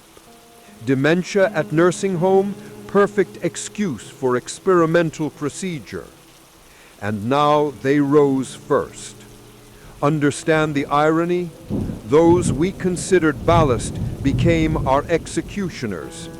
Homeless veterans society threw on the street, now devouring those who threw him out. Mentally ill who was kept restrained in a ward, tearing apart his orderlies. Old folks from nursing homes we starved for savings rose and started eating the young. Poetic justice, or proof that God exists after all and has an excellent sense of humor. Yesterday, military channels reported San Francisco fell. Know who captured it? Army of homeless zombies. 30,000 dead from slums and flop houses. They walked as one mass down Market Street, sweeping away police cordons. Led by zombie in wheelchair. Yeah, even dead, a disabled person stays disabled. But it doesn't stop them. City mayor, governor, police chief, all fled. But homeless dead found them. In bunker under City Hall. They say they ate them for 3 hours, slowly, methodically, as if savoring revenge. I created these lists. I decided who was unworthy of life. 300 million Americans, and I, with a team of experts, chose who to save. And know by what criteria? IQ above 90, absence of chronic diseases, age 16 to 50, professional skills useful for recovery, no criminal record, genetic health. Yes, we checked DNA. Eugenics.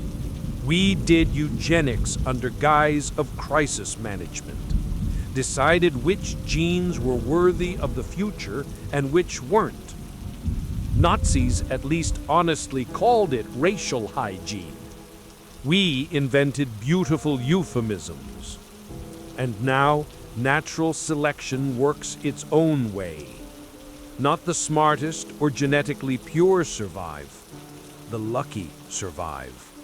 Those who were in the right place at the right time. Those who managed to close the door. My son wouldn't have made the save list. After Afghanistan, he had PTSD, drug addiction, category unworthy. My own son, ballast. But I still inserted him in special list, broke my own rules, used official position. So what? He's dead anyway. Twice dead. Maybe this is real justice. Not divine, but mathematical. We're all equal before entropy. General and homeless. Genius and idiot. Healthy and sick. All become meat. Same interchangeable meat. In the folder, there's one more document. Final protocol. If situation gets completely out of control, nuclear sterilization. 200 warheads on major cities. Scorched earth. Civilization reboot. Launch codes are with me. red button, like in the movies. Only this isn't a movie. I think about it. Think constantly. One press, an end to the nightmare. End to everything. Maybe it would be an act of mercy, like that woman Father Michael strangled. But I'm a coward. Even for the final solution, I'm too cowardly.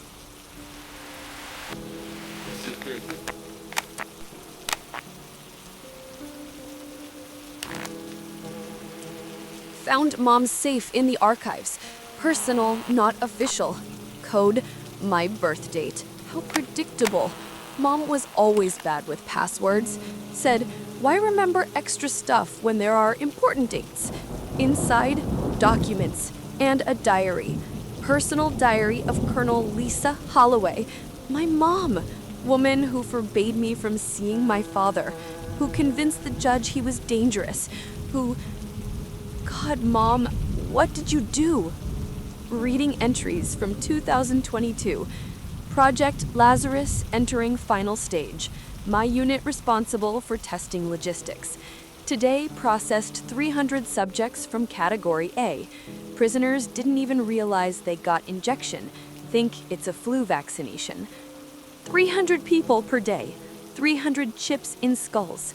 And that's just her unit. Gets worse. Ethical problems solved by legal department. Prisoners sentenced to death technically already dead to society. We're just using their biomaterial for nation's benefit. Biomaterial? She called people biomaterial. How could Mom, who read me fairy tales and baked cookies on Sundays, write this? 2023, August. Marcus started asking questions.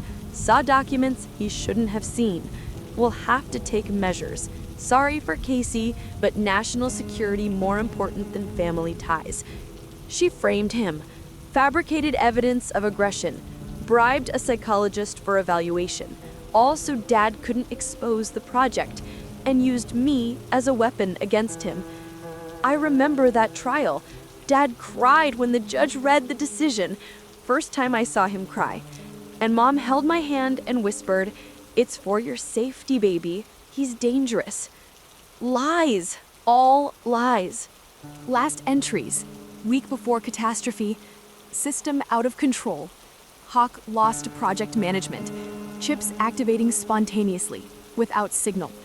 Yesterday at Nevada Lab, all test subjects from last 10 years rose. 200 corpses. Guard destroyed. Facility had to be napalmed. She knew. Week before Apocalypse knew what would happen and stayed silent. Didn't warn anyone, not even me.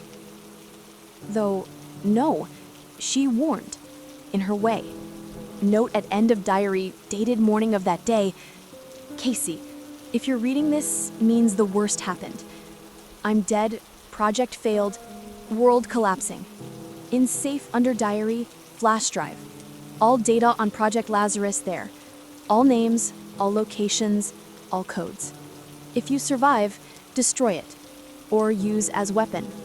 Your choice. P.S. Your father was right. About everything. Forgive me if you can. I loved you. In my way. As I could. As a monster can love a person.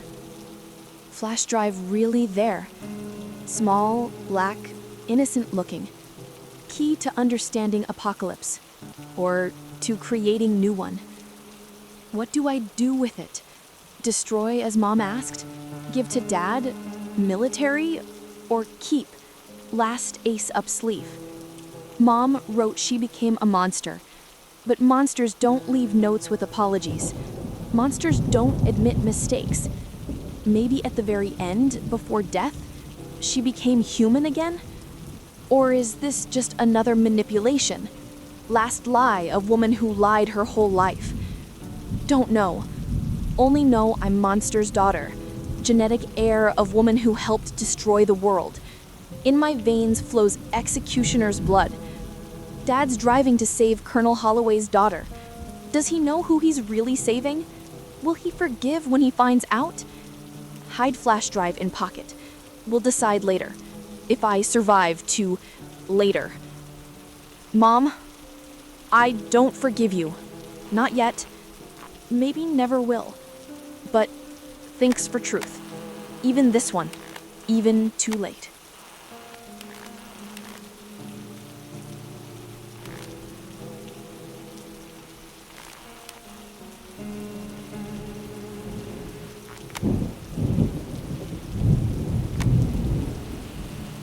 Day 7, or 8th? In basement without windows, time dissolves like sugar in blood. And there's a lot of blood here. On walls, on floor, on my hands. Won't wash off. Or I don't want to wash it. To remember price of survival. Yesterday they found us. Last parishioners of my flock. 40 people who believed God would protect them in house of God. Naive sheep led by blind shepherd to slaughter. Zombie soldiers surrounded church at dawn, methodically, like in training, blocked exits, established perimeter, then began assault, not dumb rush like in movies, tactical assault, with cover, suppression, flanking maneuvers. Dead remember how to fight. But we found tunnel, old passage to neighboring building's basement, bootleggers used during Prohibition. Narrow, damp, flooded in places. 15 people can pass if they hurry, maximum 15. We had 40. Had to choose. I, priest, servant of God, playing God, decided who was worthy of salvation. First wanted to save by women and children principle, but there were 8 children, 15 women, already over. Had to choose among them. Young mothers, yes. Old women, no. Mrs. O'Connor, 82, attended my church half a century, looked at me with such incomprehension. Father Michael, I baptized your children, remember? I remember, Mrs. O'Connor. That's why you stay. Healthy children, yes. Sick, questionable. Little Timmy with asthma. Do we take one who might start choking in the tunnel and give us all away? His mother sobbed, begged, said, take him, leave me. Maternal love is beautiful, but impractical. Took both, regretted later. Men. Here was simpler and more complex simultaneously. Young and strong, obvious choice. But old Joe, Korean war vet, knew how to survive. And young Brian, programmer, knew nothing but code. Who's more useful in New World? Chose Joe. Brian cried. 26 years old, whole life ahead, and he cried like child. Joe, who had 5 years left maximum, went into the tunnel with stone face. Fair? Not for me to judge. I already renounced right to judge. 15 people. 7 children, 5 women, 3 men. List of saved. Other 25, list of sacrificed. Told them the truth, didn't lie about reinforcements or second trip. Said, the tunnel's narrow, more than 15 won't fit. Zombies already breaking the door, we have 5 minutes max. Who doesn't go, stays forever. Know what happened? They didn't riot, didn't scream about injustice. Just accept it. Old folks sat on pews, took out prayer books. Several people confessed to each other. The priest was leaving. One woman pulled out a flask and passed it around. The Last Supper of the doomed. Mrs. O'Connor came up, kissed my cross, said, go, Father, save the children. We'll hold the door as long as we can, and then God will decide. 15 people descended into tunnel. I went last. Heard door breaking upstairs. Screams. Shots. Someone had pistol. Then sounds you can't describe with words. Sounds of eating. Tunnel was worse than I remembered. Water waist deep, chest deep in places. Children in adults' arms. Timmy started choking midway. Asthma. Panic, dampness. Mother tried to give him inhaler, but hands shook, dropped it in water. Boy turning blue, wheezing, dying. And then old Joe did what will stay in my memory forever. Went back, in flooded tunnel, in pitch darkness, 75-year-old man went back, said, "I'll hold them if they break through. Go." Timmy's mother screamed it was her fault, that she should go back. Joe shook his head, said, "I have no children, lady, no grandchildren, nobody. But your boy has a chance. Let him live for both of us." Went into darkness. A minute later, we heard shots. 6 shots from revolver. Then silence. Joe held them. With his life bought us 5 minutes. 14 people emerged from tunnel. Timmy survived, caught his breath in open air. His mother looked at me like I personally killed Joe. And she's right. I killed him. With my choice, my decision. Then we found other survivors. Military who organized camp. Those I saved stayed there, and I left. Couldn't look them in eyes. 26 souls on my conscience. Or 14. Do the saved count? Maybe sin isn't in who I didn't save, but that I took on the right to choose at all. Lord, if you're listening, I no longer ask forgiveness. I ask oblivion. Let the next zombie who finds me be last. I'm tired of playing God in a world where God is clearly tired of us.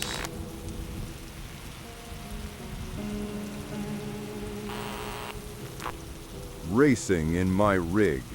Day 7. North Carolina-Virginia border. Road turned into obstacle course. Abandoned cars. Improvised checkpoints. Sometimes barricades of corpses. Yeah, people build walls from dead bodies. New Middle Ages. Stopped to refuel from my reserves. Gas running out. Won't make it to next station. And that's when I saw them. 8 people on the shoulder. 3 families, judging by how they clustered. Young couple with infant, 2 months old tops. Woman rocking him, but baby isn't crying. Bad sign. Kids go silent when strength runs out. Family of 4, parents and 2 teenagers. Girl about 14, like my Casey was. Boy younger, covered in blood, not his, judging by how he moves. And old folks, about 70, holding hands like in romantic movie. Only this isn't movie, and romance is out of place here.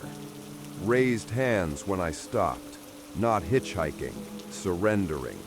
Showing they're unarmed, not dangerous. Begging me to take them, anywhere, just away from here. Young father told their story. We're driving in convoy to refugee camp in Richmond.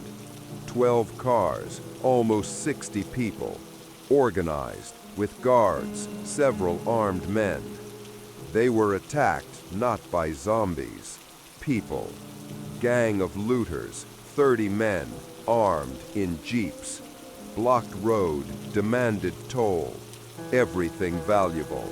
Gas, food, medicine, and women. Young women. Convoy refused, so bandits opened fire. Not warning, aimed. First at armed men, then at cars, gas tanks, tires. Panic, crush, people running into woods. These 8, all that's left of their group. Maybe someone else survived, scattered through forest. But they saw bandits finishing wounded, methodically, businesslike, and taking children, living children. Why? Young father didn't finish, but everyone understood. In New World, children are commodity. Can sell, can use, won't continue. There's room in rig, in trailer where it's hot and stuffy. but there is. Can take all, but it'll slow me down. 8 people, that stops for food, toilet, water. That's attention at checkpoints. That's target for other bandits. And I have 7 days. Casey has 7 days. But there's option. Take only baby. Infant who's dying. He has pneumonia. Hear it in breathing. Without antibiotics, won't survive. I have antibiotics in kit. Can save 1 life. Offered this to parents. We'll take baby, drive to military camp in Richmond, hand to medics. He has chance. Mother looked at me like a devil. Give baby to stranger? In world where children disappear? But father understood. Understood this is only chance. Here, on shoulder, baby dies in day or 2. They started arguing, shouting at each other. Mother clutching baby, father trying to take. Ugly, cruel, but understandable. Parental instinct versus survival logic. And I looked at others, at teenage girls so like Casey, at old folks who already accepted their fate, at boy covered in someone else's blood, and made decision. Took only baby. Mother sobbed, but gave. Kissed forehead, whispered something. Prayer, probably. Father shoved me paper with names and Florida relatives' address. If you survive, find us, he said. We'll take him back. If they survive. We both knew they wouldn't. Put infant in sleeping spot behind seat. Gave antibiotic. Crushed quarter tablet, mixed with water, poured in mouth. Baby didn't even wake. Bad sign. Left under gaze of 7 doomed. Girl threw stone at rig. Hit. Didn't stop. Didn't look back. In rear view saw them getting smaller. 8 dots on scorching asphalt. 50 miles later, baby died. Just stopped breathing. Quietly, imperceptibly. I heard silence. Absence of that wheezing, sick breathing. Stopped, checked. Little body already cooling. Hour. He lived in my rig 1 hour. I separated him from mother. Let him die among strangers' things. Alone. For what? For illusion of salvation? Buried him on shoulder. Dug grave with tire iron. Laid him wrapped in my shirt. Set cross from 2 sticks. Don't even know name. Paper with address got soggy from antibiotic. 7 people left to die, believing their child was saved. Lie of mercy or cowardice? Doesn't matter. Driving on. 7 days to Casey. 700 miles. And with every mile, I leave corpses behind. Real or potential. Casey, I'm driving to you on road of bones. Hope you can love father who became killer, or at least forgive.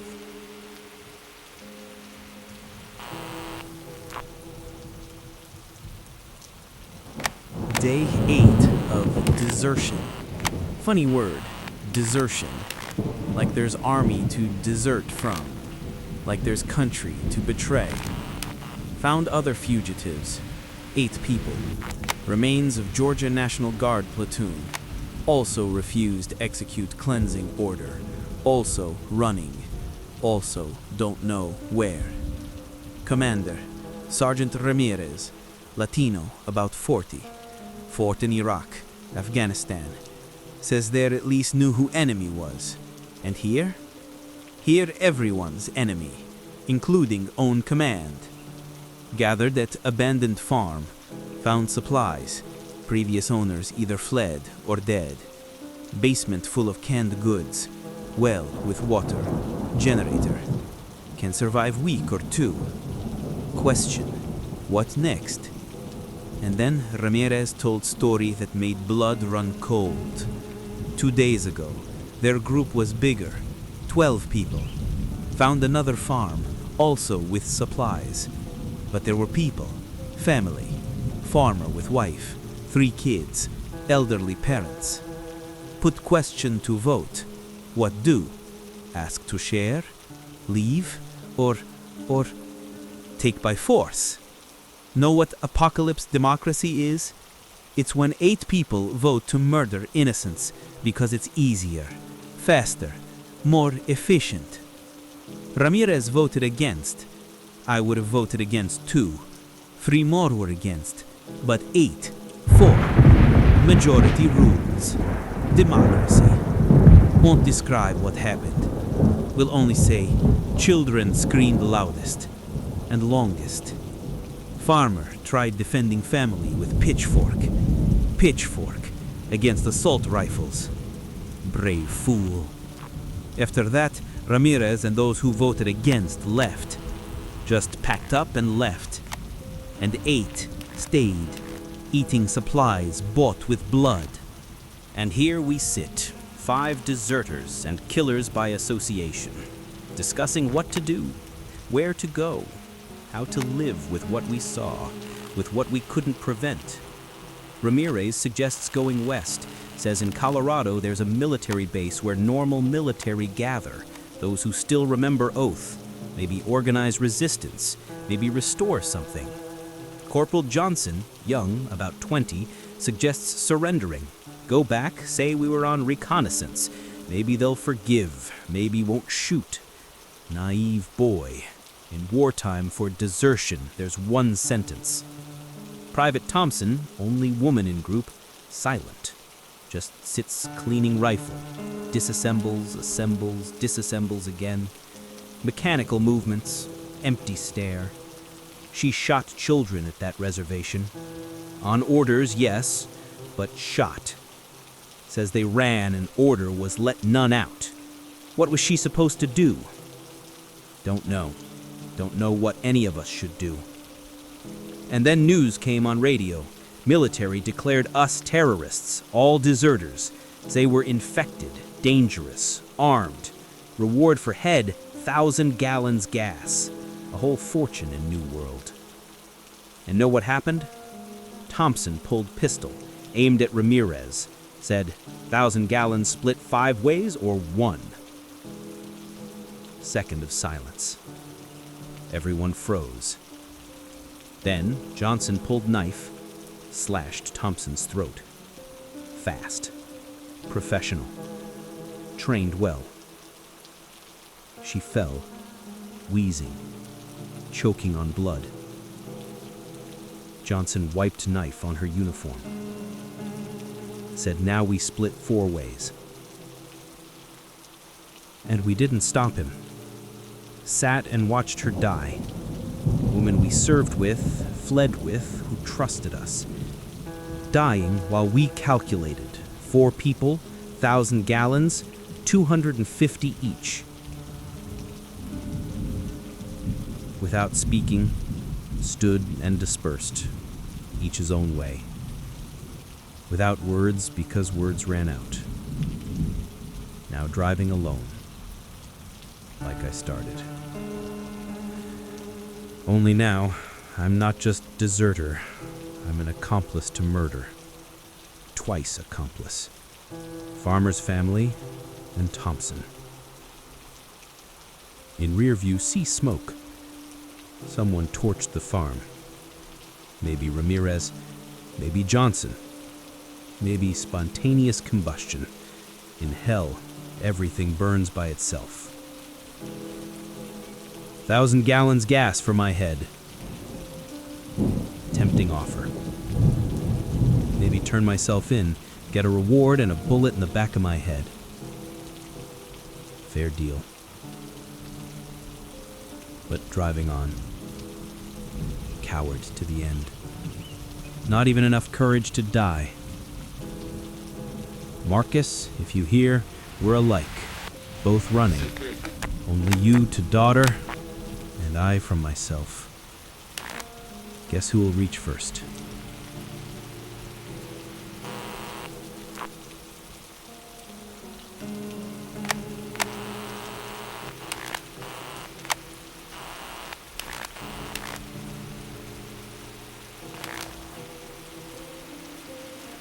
Good afternoon, God Sheep.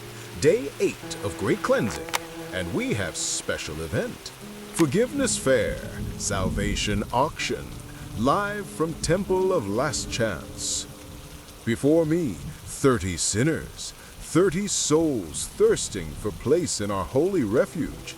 But only 10 spots? Yes, only 10, because heaven isn't for everyone, brothers and sisters. Heaven must be earned. Rules simple. Each offers what they have. Money? Ha! Papers with dead presidents? No, we need something material. Food, weapons, gas, medicine, or services. Yes, services also accepted. Let's begin. Number 1, man, 40 years old, former banker. What do you offer for soul salvation? Hear his voice, trembling. Offers gold watch. Rolex, he says, cost 50,000. Brothers and sisters, what do we do with Rolex in Apocalypse? Count minutes till death? Next. Number 2, woman, nurse. Oh, nurse is good. What do you offer? 10 ampules morphine and knowledge how to use. Accepted. First place in heaven. Pass to the saved. Number 3, teenager, about 16. What you got, boy? Nothing? You have nothing? Then what can you do? Computers, programming. Useless. No more internet. Next. Wait. Boy's crying. Says can fix generators. Father taught. Generators important, but important enough? Vote. Congregation, raise hands. Who's for giving boy a chance? Half. Only half. Sorry, boy. Democracy decided. To pit of contemplation. Think there what else you can offer. If survive till tomorrow, give second chance. Numbers 4 and 5. Married couple. Elderly. Over 60. What do you offer? Information? What information? Military codes. Bunker access. Oh, this interesting. Where's the bunker? Won't say until we guarantee safety. Clever. But we don't buy pig in poke. Prove it. Look, brothers and sisters, they show IDs. Real. Retired colonel and his wife. Access level. Secret. Accepted. But only one of you. Little space. Choose. Who lives? Who dies? Oh, how touching. Hugging. Crying. Each says, take the other. No, no, no. Won't work. You choose. Or both in pit. Look. Wife stands. Says, take husband. He knows codes. And husband shouts, no, she's lying. She knows codes. Ha ha ha. Love. Even in hell trying to save each other. Touching and stupid. Decision made. Take both. But husband in shelter. Wife in servants. Will cook, wash, serve the saved. Agree? Agree. Of course agree. What won't you do for love? Next, number 6, young woman, very young, about 18, beautiful. What do you offer, my daughter? Silent, blushing, clear what she offers, body, young, beautiful body. Brothers, who ready to accept this sacrifice? Who among saved will take her under wing? 5 hands raised, 5 righteous ready to save a lost sheep. Auction within auction. Who gives more for right to guardian? Brother Joseph offers 20 gallons gas. Brother Michael, a case of ammo. Brother Thomas, 3 rifles. Sold to Brother Thomas, 3 rifles for girl. She's yours, that is, under your spiritual guardianship. And so on, and so on. 30 people, 30 fates, 30 decisions. Result? 10 saved, 5 in servitude, 5 in pit of contemplation, and 10 sent into exile. But not just sent, with a brand. Yes, a brand on forehead, mark of Cain. So all know, these rejected by the temple, unworthy of salvation. Tomorrow, new auction. Come, bring gifts, prove you're worthy. And now, feeding in pit. 5 sinners against 3 risen. Bets accepted. Food against water. Ammo against medicine. Minimum bet is 1 life, yours or someone else's. Because in New World, life is currency. Amen, brothers and sisters. Amen and hallelujah. May the fear of God be with you, because fear is the beginning of wisdom.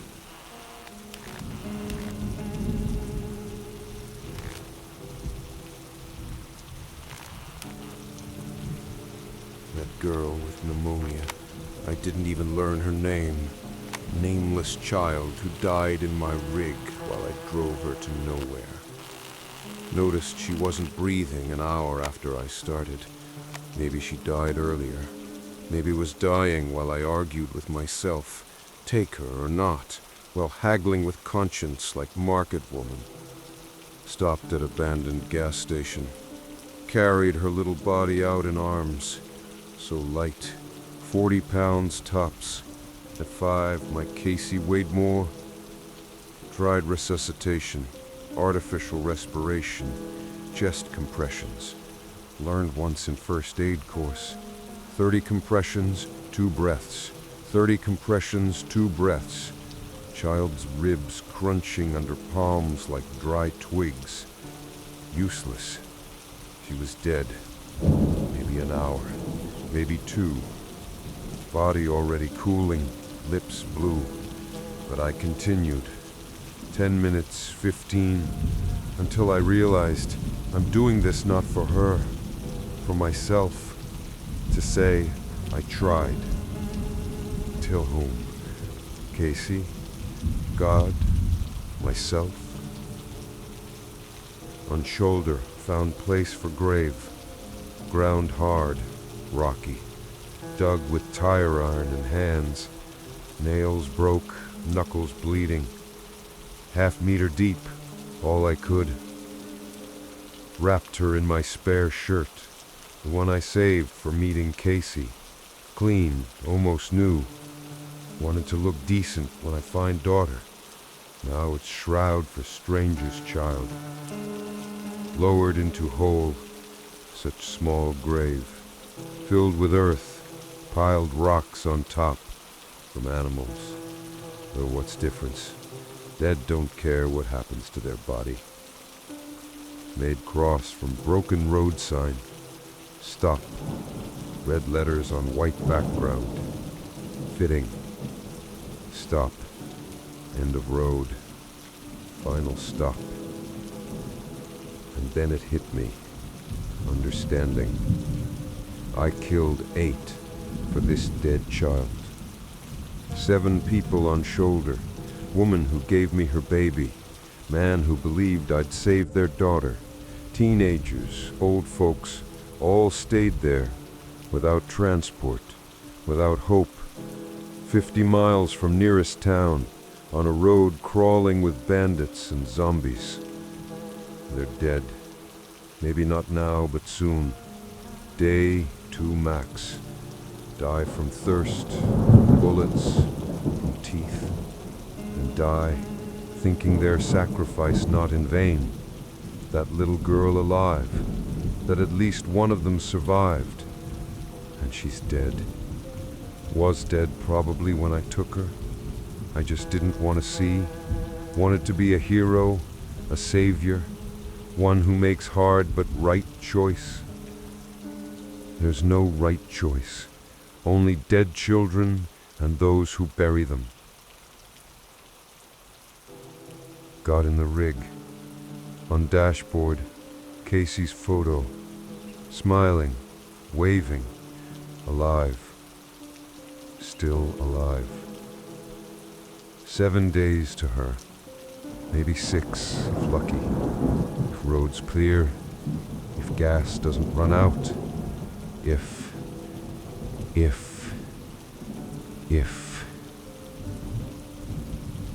How many more corpses will I leave behind?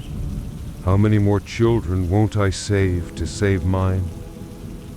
And the scariest question, what if Casey's already dead too? What if I'm driving through hell to another small grave? No, won't think about it. She's alive, must be alive. Otherwise all these deaths for nothing. Though, can a child's death ever be not in vain? Can a corpse of 5-year-old girl be justified? Forgive me, pain split. Forgive I didn't save. Forgive I took you from mother. Forgive I let you die alone. Forgive I'll forget you as soon as I see my daughter. If I see her.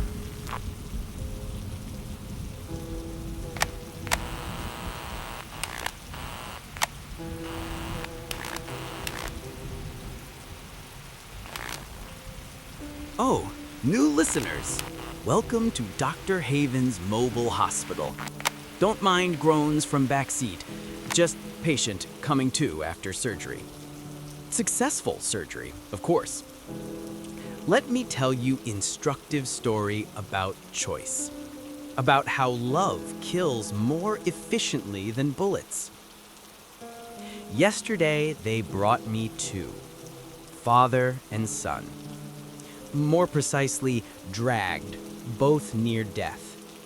Car crash, running from zombies, hit pole. Classic genre. Father, Robert, 42, engineer. Ruptured spleen, internal bleeding, 4 broken ribs, pneumothorax. Chances without surgery, 0. Son, Michael, 17, student. Head trauma, subdural hematoma, liver damage. Also 0 without intervention. Both need blood. Lots of blood. Same type, B positive. What luck? Or unluck, depending how you look. I had 4 bags of this type. 2 stole from Charlotte Hospital, 2 traded for kidney from colleague. Yes, kidney.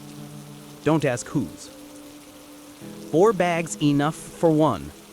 For 1, barely. For 2, both die. Woke father, temporarily with adrenaline. Explained situation. Plain language, no medical terms. You both dying, can save 1. Choose.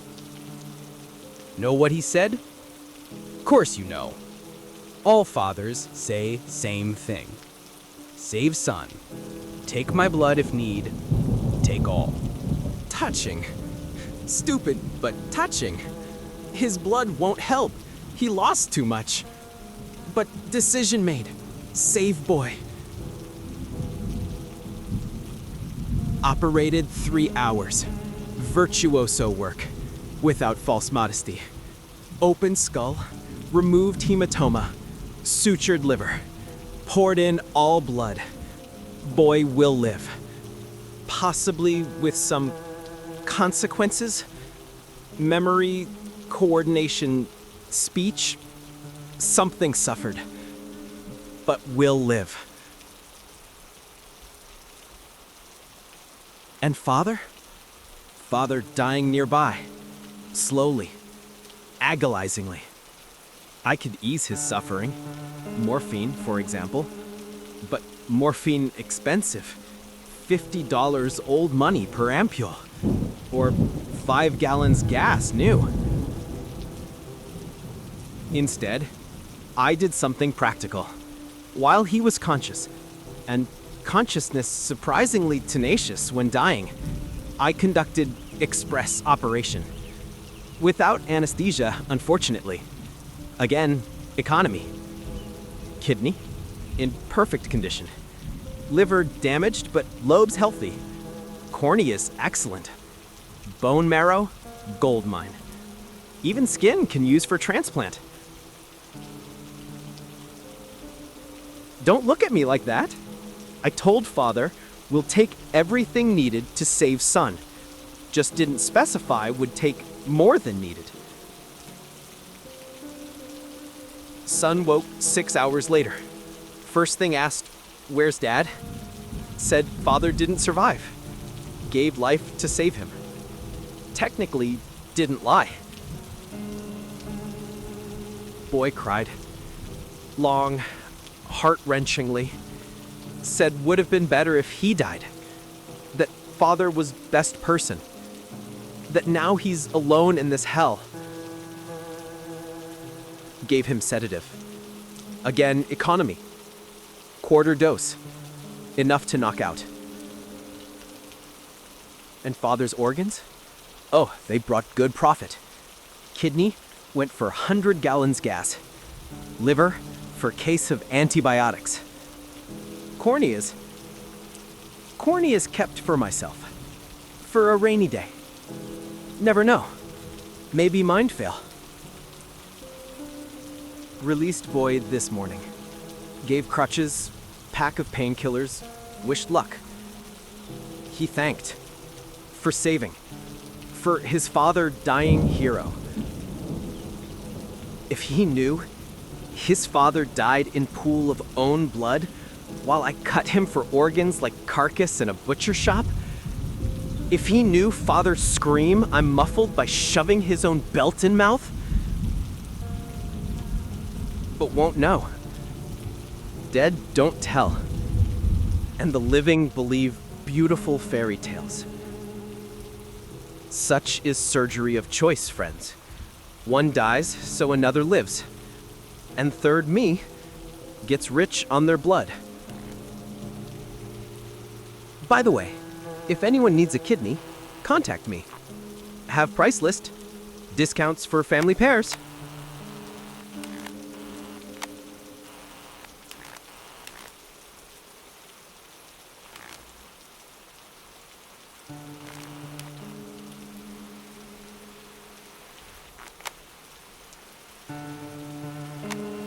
Day 8 in archives, or 9th. Flickering emergency lights mess up biorhythms. Sleep in fits, hour or two. Dream nightmares. Mom alive but has no face, only mouthful of sharp teeth. Military behind wall, no longer asking for water. Yesterday gave last time, 2 bottles. Captain Anderson said thanks in voice like he was saying goodbye. This morning, silence. Knocked on pipes, shouted in ventilation. No answer. Maybe they left, found exit, or I have 28 bottles left. 7 days if I drink 4. Dad promised to arrive in 6-7 days. Enough time, theoretically. But I can't stop thinking about them. About boy Tommy who sang lullaby. About Captain who cried over water. About woman Lisa, same name as my mom, who called for her mother. And I found new documents. Mom hid them separately, in another safe. VIP evacuation protocols. In event of catastrophe, evacuate first government members, generals, leading scientists, Pentagon's wealthiest sponsors. For them, ready bunkers, helicopters, supplies for years. Second wave, VIP families, keys specialists, selected journalists for documentation. Third, useful personnel, doctors, engineers, military specialists. Everyone else, expendable material. Literally written, expendable population. But most interesting, Mom's notes. Red pen, her handwriting. Next to some names, crosses. Key at bottom of page, cross means chipped for experiments. She marked people like cattle for slaughter. Such and such general, cross. Such and such senator, cross. Even some from the VIP list, crosses. And last entry, at bottom, barely legible, MH, double control, insurance. MH, Marcus Holloway? My father? Mom chipped Dad? No, can't be. Dad's civilian, trucker, not military, not official. Why chip him? Insurance. Insurance from what? Flash drive, in pocket, burns like coal. All project data there. Maybe there are answers. But no computer, and even if there was, do I want to know? What if Dad has chip too? What if he dies on the road and rises? Comes for me not father, but zombie in his body? No. Dad's alive. Spoke on radio day before yesterday. Angry, tired, scared, but alive. Human voice. Not mechanical, dead roar. But Mom was a master manipulator. If she did something to Dad...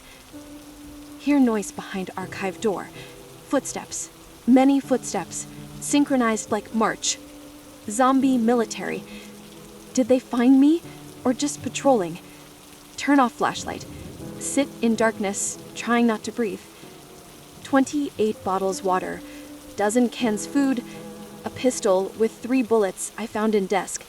Mom's, probably. 3 bullets. If they break in, 2 in them, 1 for me. Or all 3 in them, then teeth and nails. Or straight for me, so don't suffer. Choice without choice. Illusion of control in a world where nobody has control. Footsteps recede. Dodged it. This time. Dad, hurry. I'm running out not just supplies. I'm running out of courage. Running out of hope. Running out of desire to survive. I'm tired of choosing who to save. Tired of deciding how to die. Tired of being an adult at 16. Just come and take me from this hell while there's something left of me.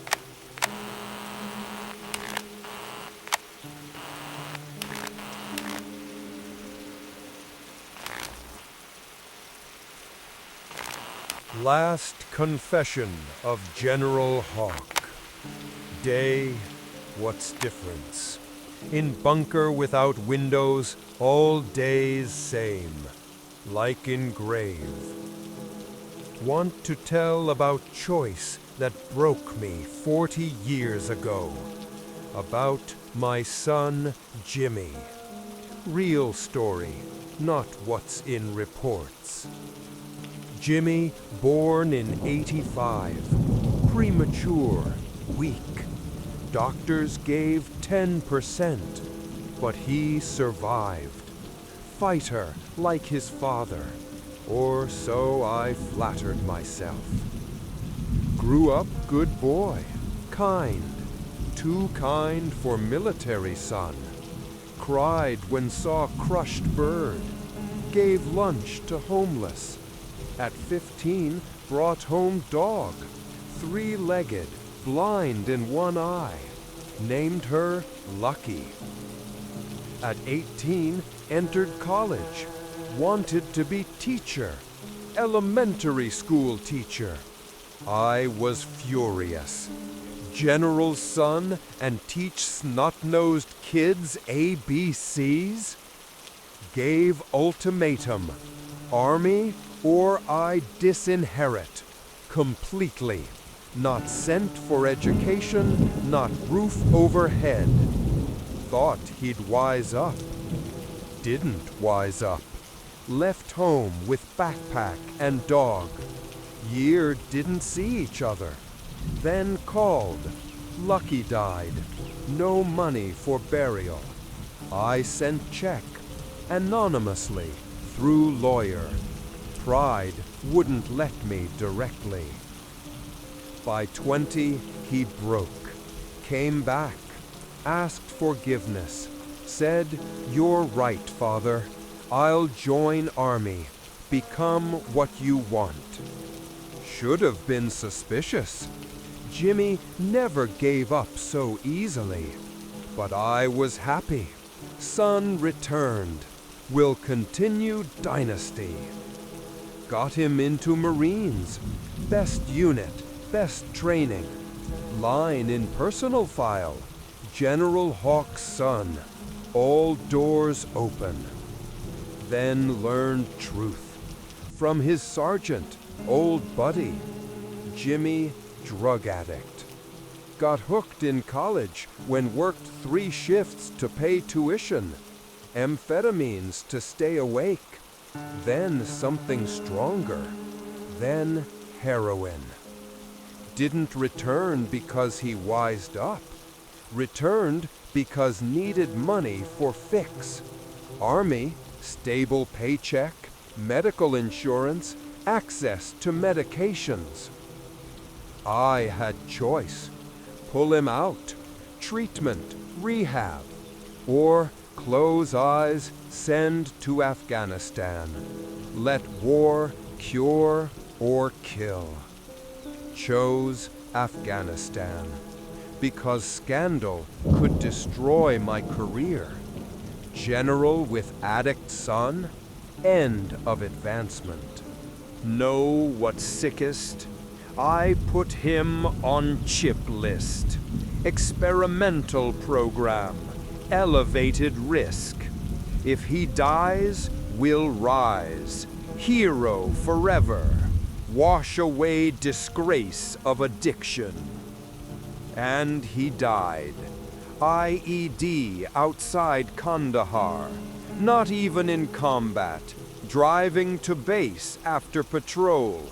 Routine death in routine war. At funeral, I gave speech. About hero. About patriot. About son I'm proud of. Lies, every word. And now he returned.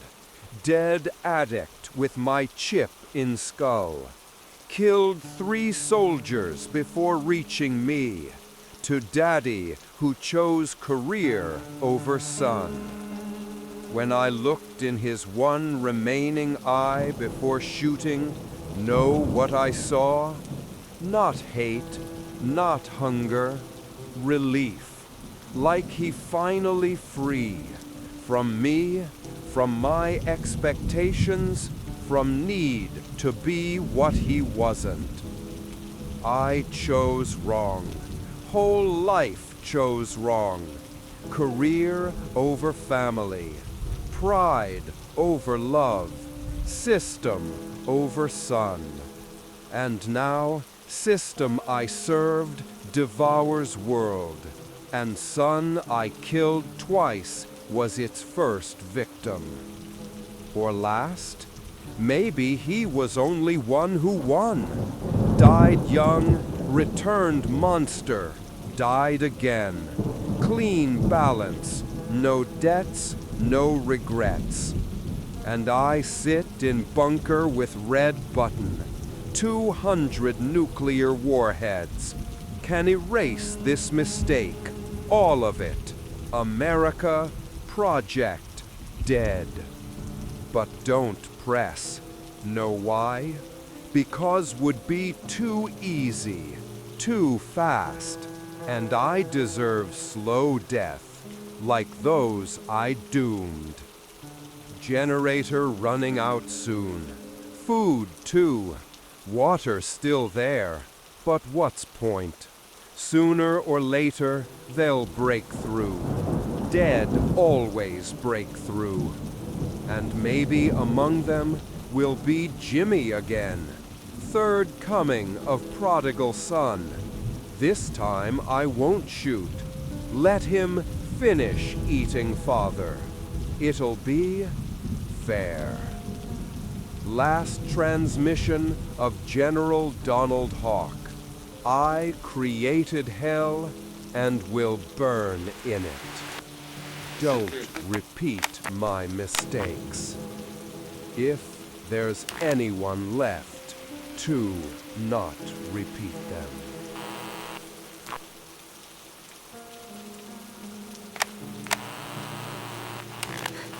Day 9. Laptop battery still holding. Found a charger from the emergency generator. Decided to look at what's on Mom's flash drive. Wish I hadn't. Video files. Hundreds of hours of surveillance footage. Project Lazarus experiments. All stages. From first trials to the final days before catastrophe.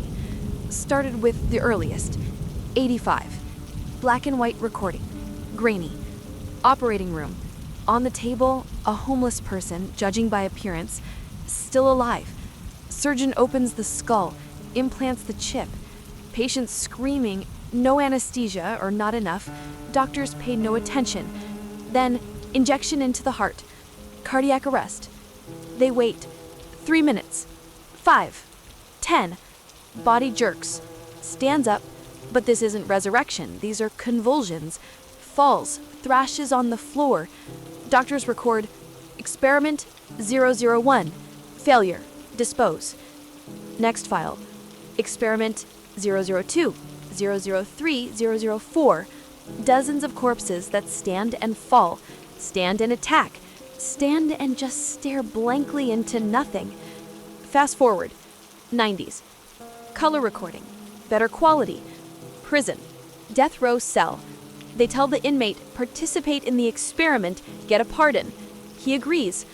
Doesn't know the pardon is death and resurrection as a zombie. Procedure perfected. Chip, death, 3 hours waiting. Stands up, but now doesn't fall. Stands there, swaying. Responds to simple commands. Walk. Stop. Kill. Kill. They release another prisoner into his cell. Tell him, this is training. Defend yourself. Zombie tears out his throat in 4 seconds. Doctors applaud. 2005. Mass testing. Nursing home in Arizona. They tell the elderly, flu vaccination. Inject modified virus. Wait. Overnight, everyone dies. 84 people. Morning, they stand. Simultaneously. Like on command. Someone off camera says, magnificent. Synchronized activation works. Then the zombie elderly start eating the staff. Nurses, orderlies, cook. Camera captures everything. Screams, blood, severed limbs, and the voice off camera continues. Recording increased aggression. Need to refine control mechanism. 2010. School. A school, god damn it. Experiment with children. Meningitis vaccine. 200 children ages 6 to 12. Virus in smaller dose. Doesn't kill, puts into coma state. Children lying in rows in the gym, connected to machines. Then they wake them with electroshock. They stand, but they're not zombies. They're different. Eyes white, movements synchronized. Speak in chorus. Same words. We are ready to serve. We are ready to die. We are ready to kill. Child army. Obedient, emotionless. Perfect soldiers in first graders' bodies. Experiment deemed partially successful. Children disposed of. All 200.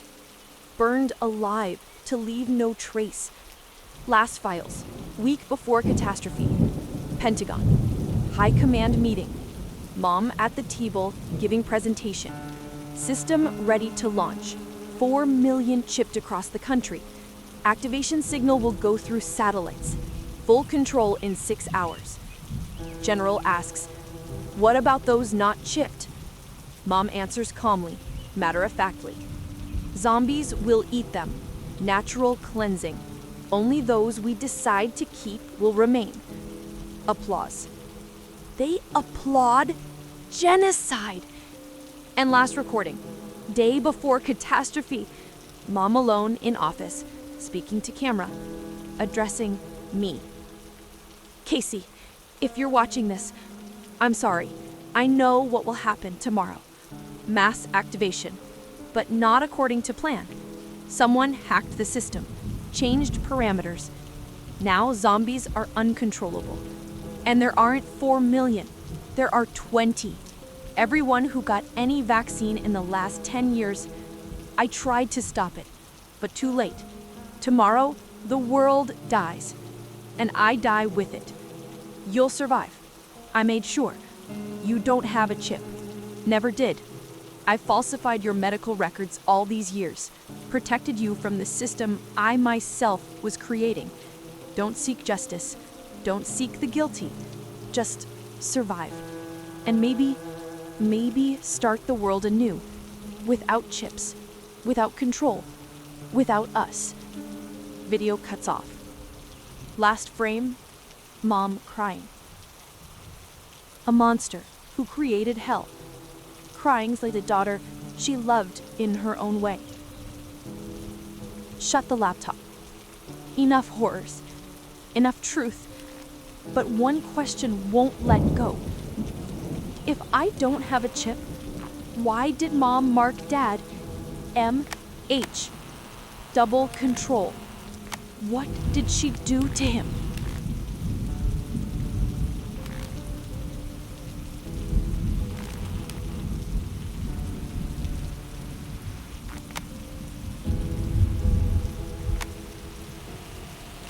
Good morning, survivors. Queen of Roses on the air, broadcasting from beautiful Savannah, jewel of the New World, or as I call it, City of Fair Trade.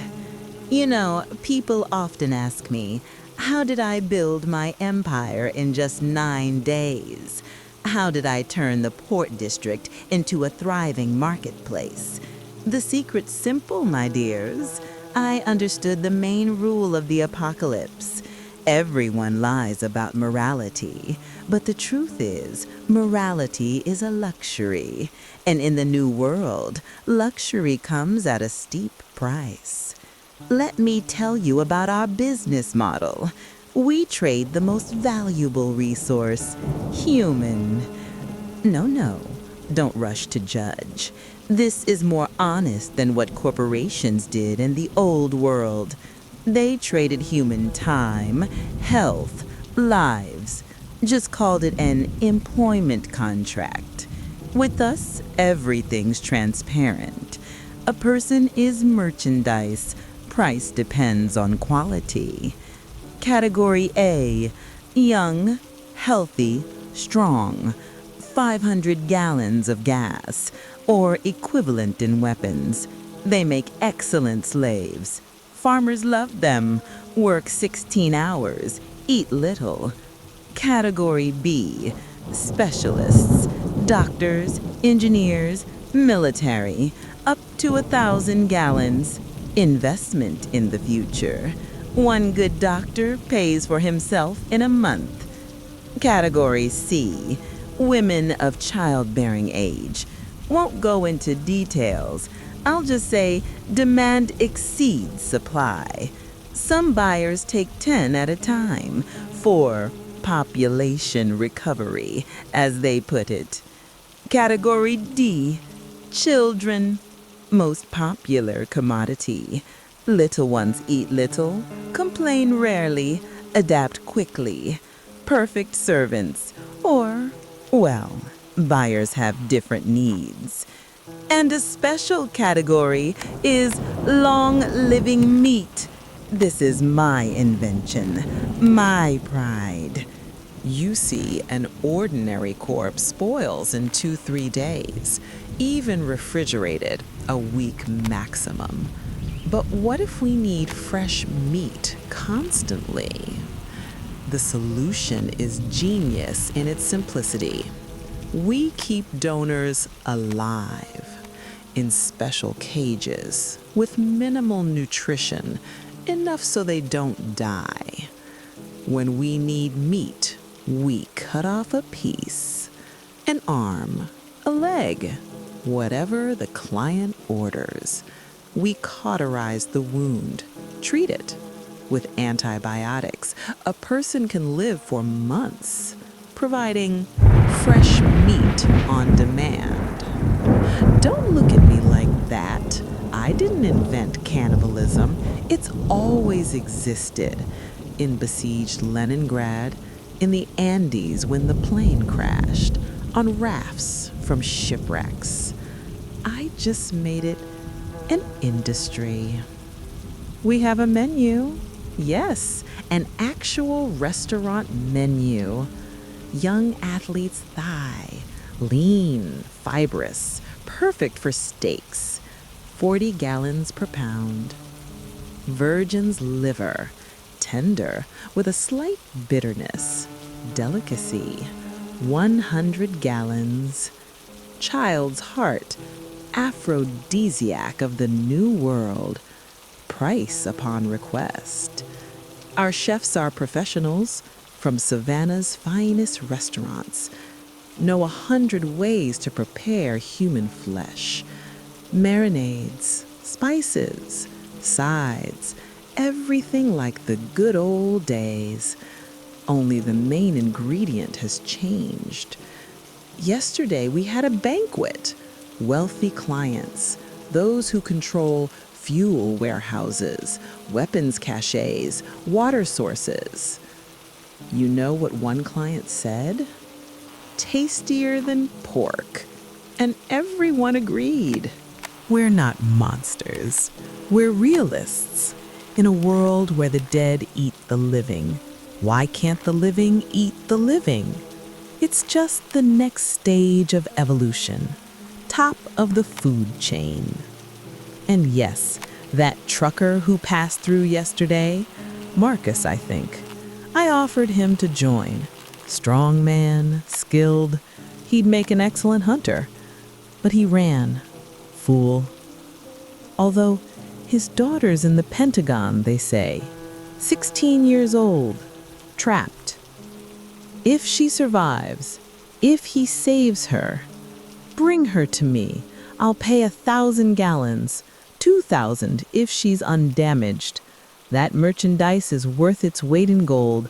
Literally, an ounce of gold per pound.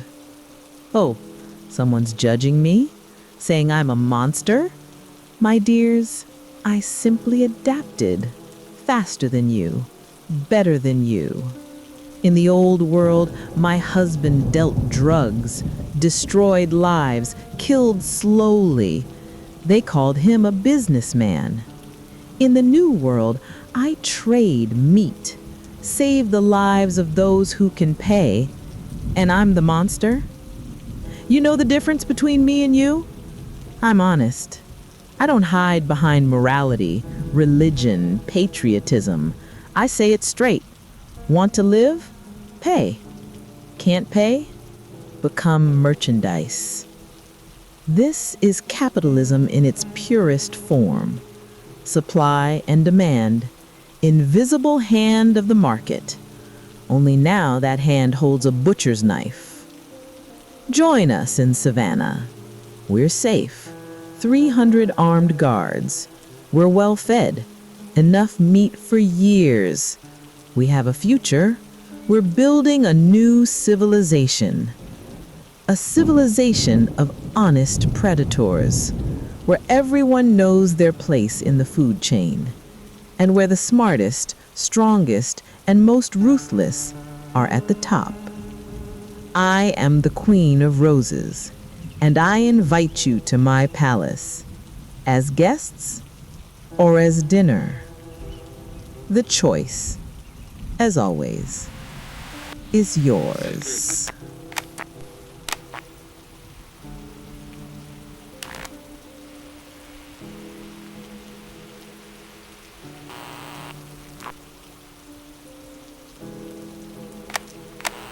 Day 9, Savannah.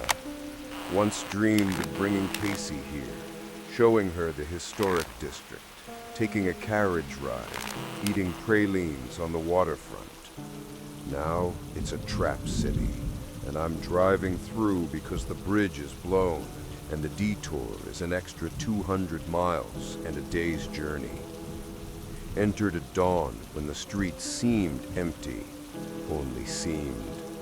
Felt eyes on every corner, from windows, from doorways, from roofs. The city breathed, watched, waited. Signs everywhere. Safe zone, Savannah Port, food and protection. Queen of Roses welcomes you. Beautiful, professional, like the apocalypse is a marketing campaign. Decided to check it out, not from curiosity, needed information about roads north, and maybe gas. Tank almost empty, reserve gone. Warehouse by the port looked normal. People with weapons, but not aggressive. Gates open. Even music playing. Old jazz, Armstrong. What a wonderful world. Irony or mockery? Left the engine running. Lesson learned. Went in with tire iron in hand, just in case. Inside, a market. Rio Market. Stalls, goods, vendors. Almost like before the apocalypse. Almost. Because the merchandise was people. Cages along the walls. In each, a person or several. Signs with specifications. Mechanic, 35 years old, 15 years experience. Nurse, no bad habits. Boy, 8 years old, obedient. And buyers, normal-looking people. Walking, choosing, haggling. Women in business suit feeling the bicep of a young guy. Old man checking teenage girls' teeth. Like a slave market. Because it was a slave market. Wanted to leave immediately, but saw something in the far corner. Smaller cages, and in them, not whole people, parts of people. Living people without arms, without legs, some without both. Lying on dirty mattresses, staring at the ceiling with empty eyes. Guard noticed my look, approached, smiled friendly, explained like a museum tour guide. This is long-living meat, Queen's genius invention, fresh meat on demand. Cut off a piece, cauterize the wound, and the donor lives on. For weeks, months, as long as there's something to cut. Showed me the menu, printed, laminated, prices in gallons of gas. Thigh, 40 gallons. Arm, 20. Internal organs, 100 each. I threw up, right there, on the floor. Guard laughed, said, all newbies react like that, then get used to it. Some even become gourmets. Redhead, tall, in a white dress without a single stain. Beautiful as a model. Walking through the market, everyone parting for her. Entourage behind, armed thugs in Marine uniforms. Approached me, knew my name, knew about Casey, knew how many miles I'd driven and how many remained. Offered a deal, job with her as a hunter. I'd catch runaways, get gas, food, protection, and help rescuing my daughter. She has people in Washington, can pull Casey out, bring her here. Think about it, she said with a smile. Your daughter safe, you employed, everyone happy. Asked what would happen to Casey here. Smile got wider. Nothing bad. She'll be under my personal protection. Beautiful girl has value. Great value. I'll take care of her. Value. She talked about my daughter like merchandise. I hit her. Didn't think, just hit. Tire iron to the face. Nose crunched. Blood splattered on the white dress. 1 second of silence. Then hell. Security opened fire. I ran, weaving between cages. Bullets whistled, ricocheted. Some slave in a cage caught a bullet in the head. Just unlucky to be in the line of fire. Made it to the rig. Jumped in the cab. Floored it. In the rearview mirror, saw the Queen holding her smashed nose and smiling. Blood running down her chin, and she's smiling. Broke through the improvised checkpoint. Just rammed the barrier at speed. 2 guards jumped aside. 3rd didn't make it. Felt the impact, crunch under the wheels. Another death on my conscience. Got out of the city. Gas lasted 50 miles. Then the rig died. Sitting on the shoulder. 400 miles to Casey. 4 days travel. No gas, food for a day. Water. 3 bottles. And I know the Queen will send hunters after me. For the smashed nose. For the humiliation.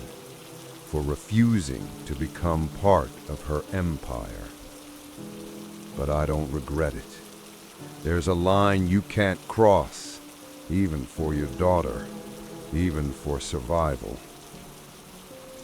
Although, if she guaranteed Casey's safety, real safety, not merchandise value, would I agree to hunt people for her? Bring them to the slaughter? Don't know. And I'm afraid to find out the answer. Casey, I'm still coming for you. On foot if I have to. Crawling, but coming. Hang on, baby. 4 days left.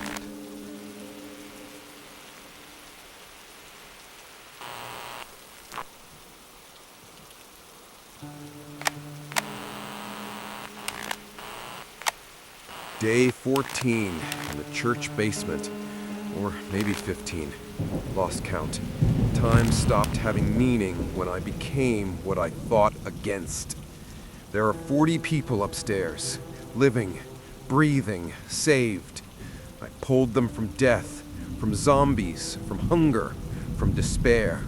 40 souls I brought to sanctuary, and I hate every one of them.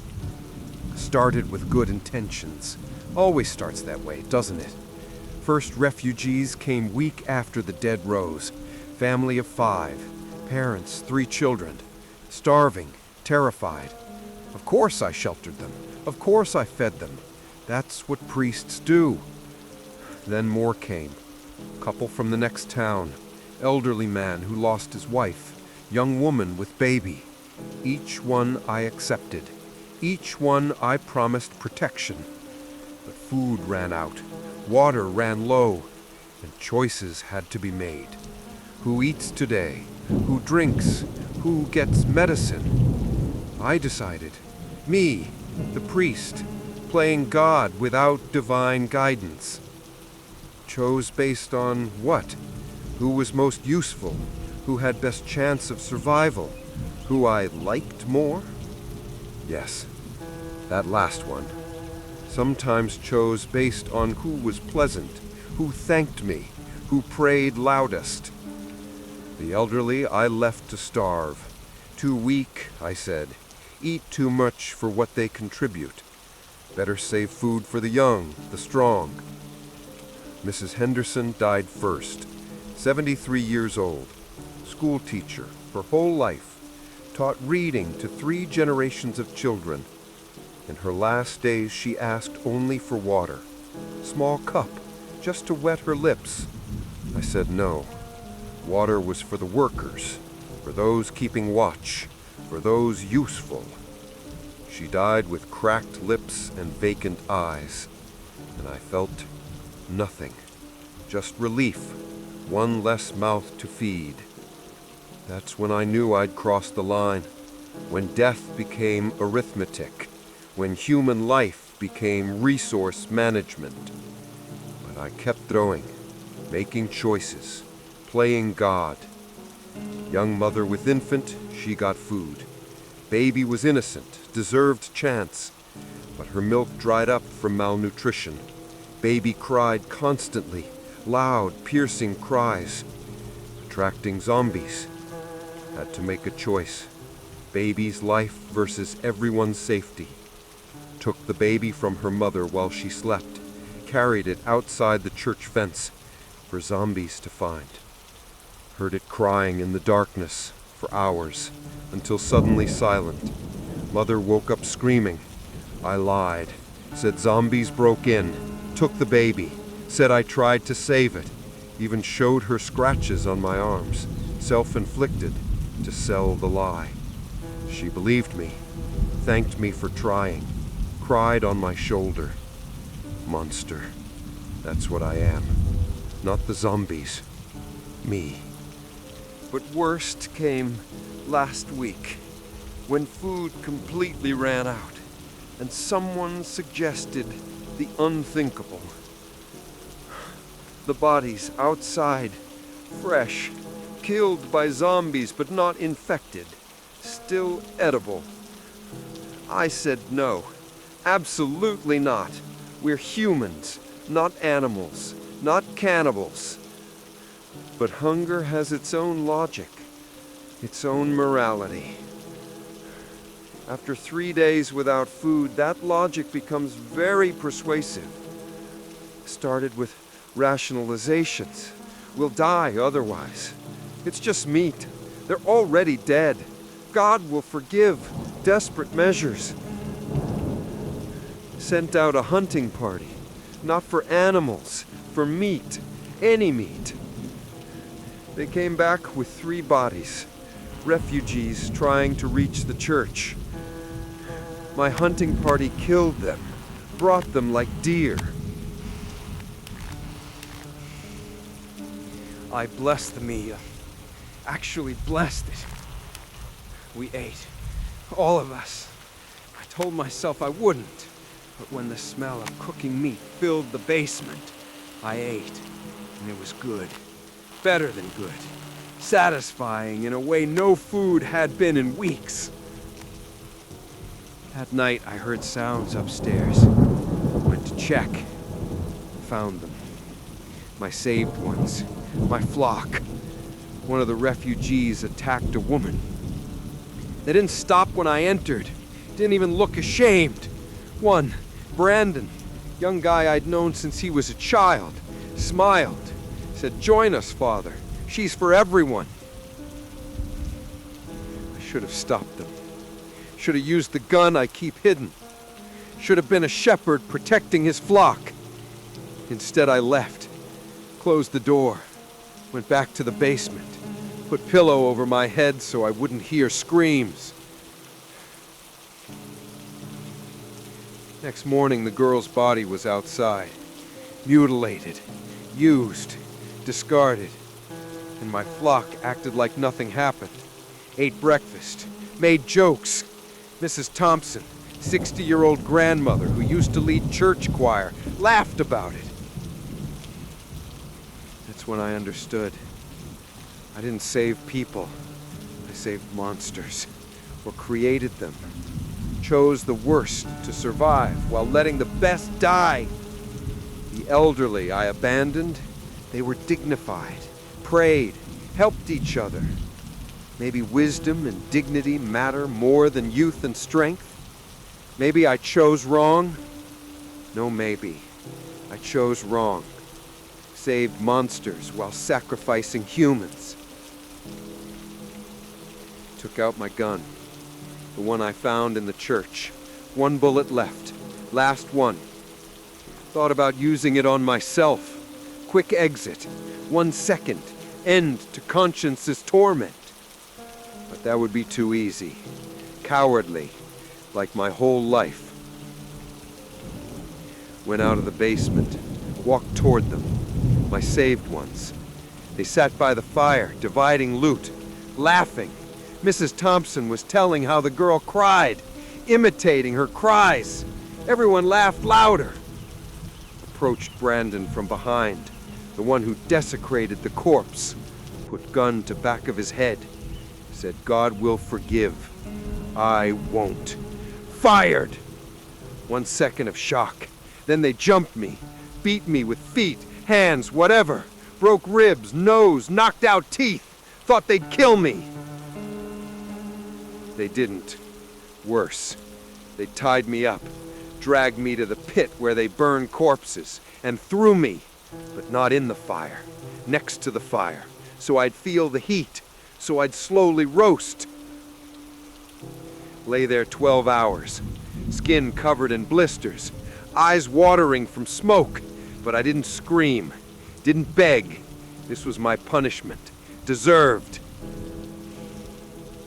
Then zombies came, attracted by the smell of burnt meat, attacked the camp of my saved ones. Heard screams, gunshots, then silence. Zombies left, satiated. I crawled out of the pit, burned, broken, but alive. Returned to the basement, sitting, writing this message with charred fingers. Every movement hurts, but I must record, confess. I'm no longer a priest, not human. I'm a lesson, an example of what happens when you play God. 26 people died in vain. 14 survived to become monsters. 1 monster killed by my hand. And I, the chief monster, am still alive. There's no forgiveness for such sins, no redemption, only waiting for the end.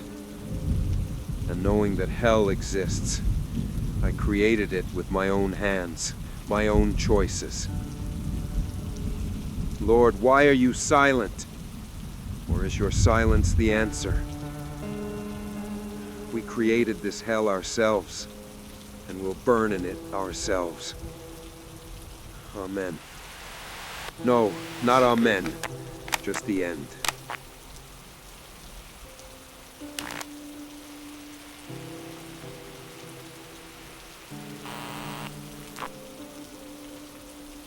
Ladies and gentlemen, patriots and traitors, General Curtis James on the air, broadcasting from Checkpoint Alpha on I-95, Northern Virginia. Yes, I call myself General, self-promoted. Know why? Because real generals either croaked or are eating their soldiers in bunkers. And I'm here, on the front line, holding the perimeter, maintaining order. My order. 50 miles of highway under my control. 200 soldiers under my command, all former military. Deserters, you say? No, we're not deserters. We're the free army of free America. Old America died, along with its laws, morality, constitution. Now there's only one law, law of force. And I have force. 200 guns, that's a compelling argument in any dispute. How does my system work? Simply and effectively. Passing through my territory, pay the toll. Gas, food, weapons, ammo. We'll work it off. Men into the army, minimum 1 month service. You'll stand checkpoint duty, patrol, shoot at looters. Women into service. Cooking, laundry, medical care, and yes, entertainment for soldiers. What, shocked? You thought how to maintain morale in hell with Bibles and patriotic songs? Children, are special category. Children are the future, my future. From them, I'm raising a new generation of soldiers without old world prejudices, without weakness. Teach them to shoot at 7, kill at 10. By 15, they're perfect war machines. Don't know pity, don't know fear, only know orders. Yesterday was an instructive case. Family of 4. Father, mother, 2 kids. Refused to pay, said they had nothing. Checked the car, trunk full of cans and gas canister. Liars. Know what I did? Gave them a choice. Democratic, like old America. Option 1, father goes into the army for 3 months. Family passes through. Option 2, older son, about 14, stays for education. Option 3, execution on the spot. Father chose first option, logical, but mother went hysterical, screamed that I had no right, that this is America, free country. Shot her, 1 bullet to the head, in front of husband and children. Then asked father, still want to serve 3 months, or prefer to join your wife? Now he's my best soldier, stands checkpoint 16 hours, doesn't complain. Kids in training camp, in a month they'll forget what their mother was called. This new world demands new methods. Sentimentality is a luxury we can't afford. Know how many people pass through my checkpoints? Hundreds per day, all running north to Washington. Think there's salvation there. Military camps, government, order, idiots. Washington is a grave. I know. I have intelligence. Pentagon crawling with zombies. White House burned. Capitol ruins. But I don't stop them. Let them go. Take toll from each and release. It's business. Sometimes interesting specimens come through. Yesterday, a trucker passed. Huge rig, covered in blood and self, crazy eyes. Said he's getting his daughter from the Pentagon. Demanded passage. Didn't even ask. Demanded, like he has the right. Offered standard conditions. Refuses, we shoot. Agrees to service, maybe in a month he'll see his daughter, if she's still alive. Then one of the recruits interfered. Ty, I think. Also deserter. Joined a week ago. Good soldier. Dutiful. Then he crashed the Jeep into the checkpoint. Explosion. Was carrying grenades. Psycho. 3 of my men died. He burned himself. And the trucker got through in the chaos. Smart bastard. But nothing. I have his plates, have description, have people in Washington. We'll find them. Him and the daughter. Girl 16, they say? Pretty? That merchandise is valued. Queen of Roses from Savannah pays thousands of gallons for her. Or I'll keep her myself, for particularly distinguished soldiers. Motivation is important in the Army. Oh, you're judging? Saying I'm a monster? My friends, I simply adapted, faster than you. In the old world, I was a sergeant. Shit pay, shit housing, treated like cannon fodder. Fought for oil corporations' interests, died for someone else's money. And now? Now I'm general of my own army. I have power, I have resources, I have a future. Because I understood the main thing. In chaos, whoever establishes order first wins. Their own order. Join up. I-95. Any checkpoint. Ask for General James. Always need soldiers. Always need women. Always need children for raising. Or drive past. With toll paid. And remember, in the new world, there are only two types of people. Those who command and those who obey. Choice is yours, but choose quickly. Patience is also a luxury I have little of. General James, over and out. Long live New America, my America.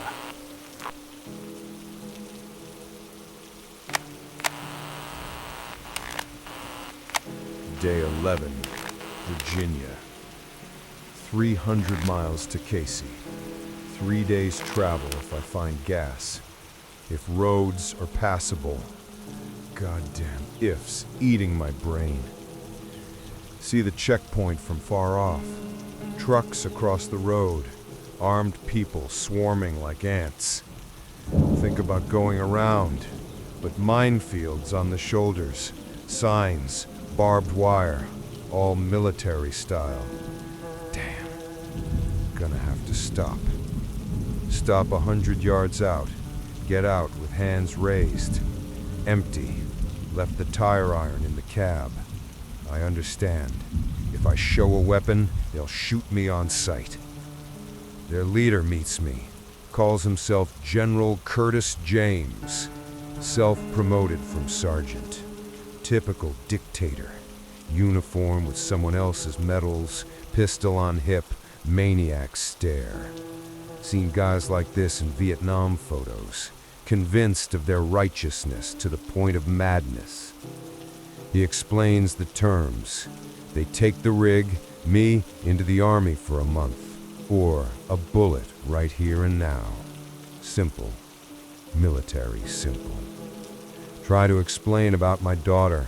Pull out crumpled photo of Casey, shove it in his face, tell him about Pentagon, about time melting away like ice, beg him to understand. James laughs, says everyone has families, everyone needs to be somewhere urgently. But rules are rules, his rules. And then I see he's getting off on the power. He doesn't give a shit about my daughter, about other people's tragedies. What matters is showing he decides who lives, who dies. Feel rage boiling in my chest. Want to smash his face, but 20 assault rifles around me. Hold back, clench my jaw so hard it hurts. And then Ty steps out from the crowd of soldiers. That deserter we talked to on the radio, alive. Serving under this bastard. Looks at me, recognizes me. Something changes in his eyes. Determination, madness. Don't understand what, but I see. He's planning something. Walks up to James, says he'll take my shift. We'll serve for 2, double shifts, double work. Just let the trucker go. Heart stops. What's he doing? Why sacrifice himself for me? James laughs loud, disgusting. Asks what does Ty want in return? Bet he's not being kind for nothing. Ty answers, nothing. Guy's got a dying daughter, let him go. I can't believe my ears. A stranger I barely know, ready to sell himself into slavery for my daughter? James doesn't believe it either. Hits Ty with rifle butt in the face. Hear the crunch of nose breaking. See blood spray fly to the ground. Ty falls, but gets up. Wipes blood. In his eyes, steel determination. And then Ty says, knows about weapons cache in Richmond. Military base, a secret bunker. Hundreds of rifles, thousands of rounds, grenade launchers. We'll show the location. Just let the trucker go. I look at him, see in his eyes, he's lying. There's no cash, but he speaks so convincingly, even I almost believed it. James takes the bait. Weapons are power, and this psycho never has enough power. Agrees, but with condition. Ty goes to show him right now. If he's lying, James will personally skin him alive. Promises long and in detail. Savors it. Ty nods, walks to the jeep, passes by me. Our eyes meet for a second. Whispers one word. Go. I understand everything in that moment. He's not coming back. He knows it. I know it. But he goes. For a stranger. For my daughter he's never seen. Gets in the jeep. Behind him, 2 trucks with soldiers. Drive off toward Richmond. Dust clouds behind the wheels. I stand and watch. Lump in my throat the size of a fist. Want to scream, stop, don't. But stay silent, because if I yell, they'll kill him, and me too. And Casey won't wait for her father. 10 minutes later, the radio in the rig comes alive. Ty's voice, calm, almost cheerful, like he's going to a picnic, not to his death. Says, this is goodbye. In a minute, turning onto the bridge over the river. Old bridge, condemned. It'll collapse under the weight of the trucks. James in the first vehicle with him. This bastard won't stop anyone else. I grab the radio. Yell, don't! There's another way! He answers, have to. He's a deserter, traitor, coward. But at least once in his life he'll do something right. Save your daughter, Marcus. Let at least one story end well. I scream his name into the radio, voice breaking. He laughs, says, by the way, dog meat ain't so bad tasting. Tell the cooks in that better world you'll build. I hear the sound of explosion, loud as thunder, then screech of metal, squeal of brakes, then silence. Lower the radio, hands shaking, tears running down my face. Don't wipe them, let them. Start the rig, drive through the now empty checkpoint. James's soldiers panicked without their commander, scattered like cockroaches. In the rear-view mirror, a column of smoke over the river, where the bridge collapsed, where a man I barely knew died, who gave his life for a stranger and his daughter. Why? Why did he do it? Maybe tired of running from himself. Maybe seeking redemption for betraying his oath. Maybe just believed one saved life was worth his own. Don't know. Never will. But now I have to make it. Not just for Casey, for Ty too. His sacrifice can't be in vain. 200 miles to Washington. 2 days. I have 2 days. And a debt to a man who died so I could pass. Thank you, Ty. I swear on your memory I won't forget. And I'll tell Casey about the hero named Tyrone Jackson.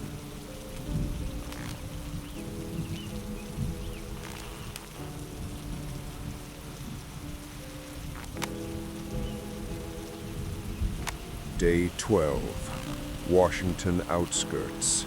Last 150 miles. So close. Feel my heart pounding with hope, but gas running out. Needle almost on zero. Hospital ahead, or what's left of it. Building surrounded by thousands of zombies. Thousands. Military uniforms from all eras. World War II to Afghanistan. Standing in a tight ring, swaying, but not attacking. Waiting, like wolves by a pen. Radio comes alive. Military frequency I caught by accident. Voice young, desperate, screaming into the air. Need immediate help. St. George Hospital. 40 wounded, including 15 children. Running out of ammo. Somebody, answer. I press the radio button. Respond. Say I'm driving by. See the situation. Ask, what do you need? Military guy identifies himself. Lieutenant Parker. Says, everything. Bullets, medicine, food, water. Holding out for 3 days. Children dying from wounds and thirst. Turn my head. Look into the trailer through the mirror. Everything they need is there. Crates of medicine from the looted base. 2 boxes of ammo. Water. Canned goods. I can save them. Right now. But. Ask in a trembling voice. How long can you hold without help? Parker answers. An hour. 2 maximum. Zombies started coordinated attack. They're learning, using tactics. These are former military. They remember. Look at my watch. 3 hours drive to Casey. If I go to the hospital, 15 minutes there, 20 to unload, 15 back. 50 minutes, minimum. Casey said 3 hours ago she has an hour left.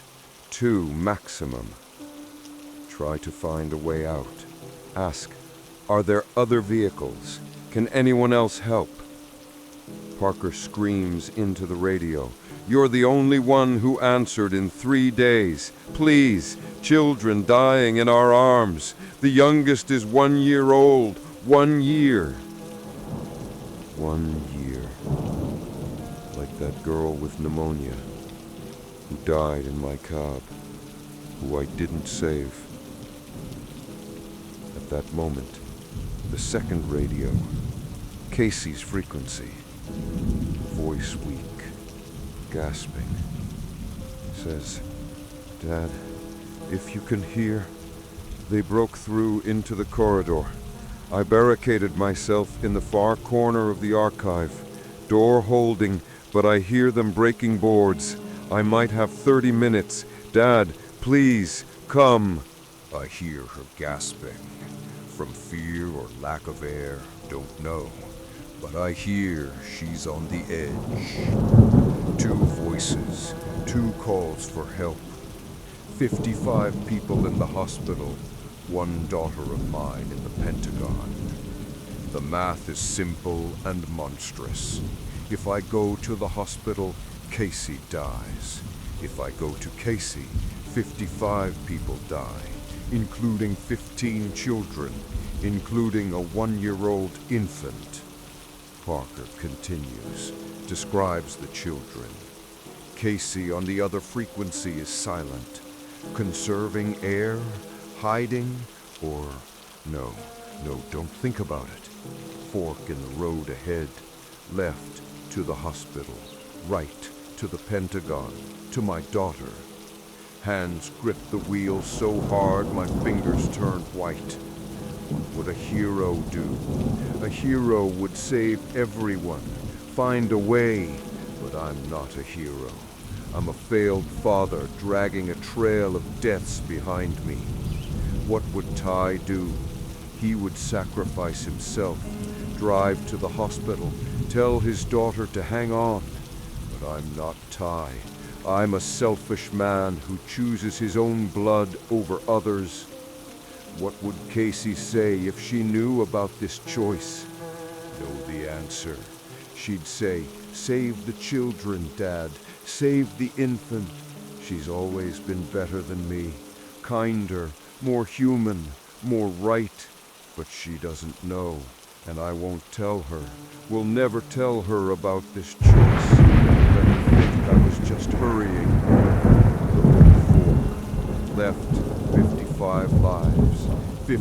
children's lives, right, one life. But that one is my entire world, my entire universe, the only thing worth living for.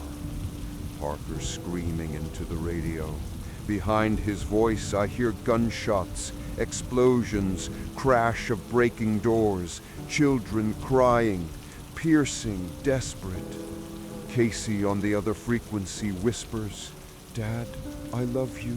Whatever happens, thank you for trying." A choice that's not a choice. A decision made for me 12 days ago when I heard her voice for the first time. Exhale. Close my eyes for a second. Ask forgiveness from God I don't believe in. Turn right to my daughter. Turn off the radio on military frequency, but still hear the screams in my head, in my heart, in my damned rotting soul. 55 people, 15 children, a 1-year-old baby who will never learn to walk. Forgive me, though I know no one will forgive, and rightfully so. I don't deserve forgiveness. Driving to my daughter through the hell of others' deaths, to my personal salvation at the cost of 55 lives. Casey, I'm coming. Floor the gas, but I know when I hug you, my hands will be covered in blood, in the blood of children I didn't save, in the blood of an infant who suffocated while I drove past. Hope you can love a monster, because your father is a monster in human skin.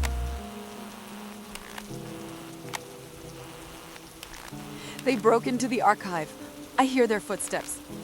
Heavy, mechanical, like factory press working. Breaking shelves, overturning cabinets, searching. Searching for me. Sitting behind filing cabinets in the far corner. Pushed them, created a barricade. Thin barrier. Will hold 10 minutes. No more. Found Mom's gun in her desk. 3 rounds in the clip. Look at it, and a question spins in my head. How to use them? 2 rounds in them, 1 for myself? Or all 3 in them, then fight with teeth and nails? Or straight for myself, quick, and without suffering? Funny to the point of hysteria. 16 years old. Should be choosing prom dress, lipstick color, date for prom, and I'm choosing method of suicide. Where to shoot to be sure? Temple? Mouth? Under the chin? Dad won't make it. Feel it in my gut. Too far. Too many obstacles. He tried his hardest, but the world is against us. Always was. Take out Mom's lipstick from her purse. Red. Bright. Right on the wall. Letters crooked. Dad, you made it. In my heart, you made it. Love you. Forgive Mom. Forgive yourself. Live. A lie, of course. Didn't make it. Late by hours, maybe days. But let him think otherwise. Let him live with a little lie. That he was late by minutes, by seconds. Easier that way. Easier than knowing the truth. Behind the door, a voice.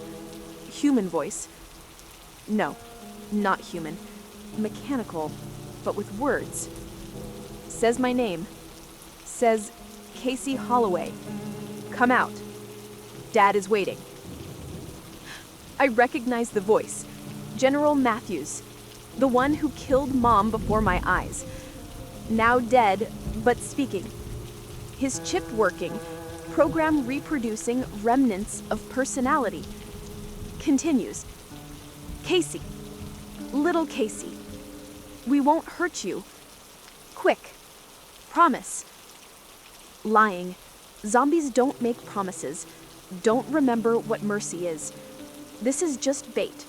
a program that analyzes victims' psychology and picks words. But the fact they know my name scares me most of all.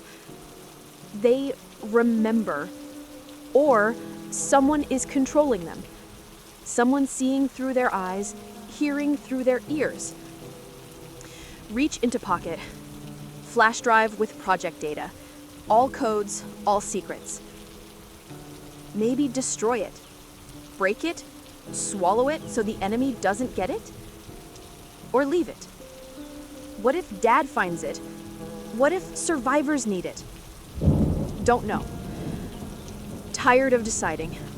Tired of choosing between bad and terrible. Just want to be a 16-year-old girl complaining about homework and arguing with parents about curfew. Door cracks. Crash! They're hitting it with something heavy. Battering ram? Breaking the last barrier between us. 3 rounds in my hand.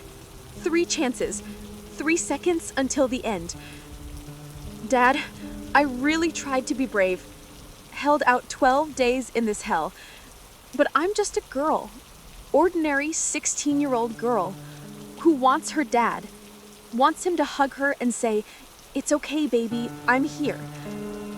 If there's something after death, heaven, hell, reincarnation, I'll wait for you there. We'll find each other. We will.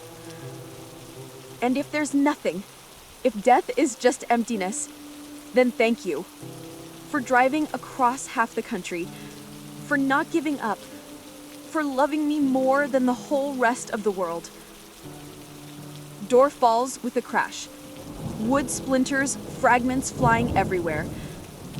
They enter. Silhouettes in the doorway. 5, 6, 7 figures. In generals' uniforms. Slowly walking toward me. In sync. Like robots. Raise the gun with trembling hand. Aim. At myself? Or at them? Don't know. Finger on the trigger.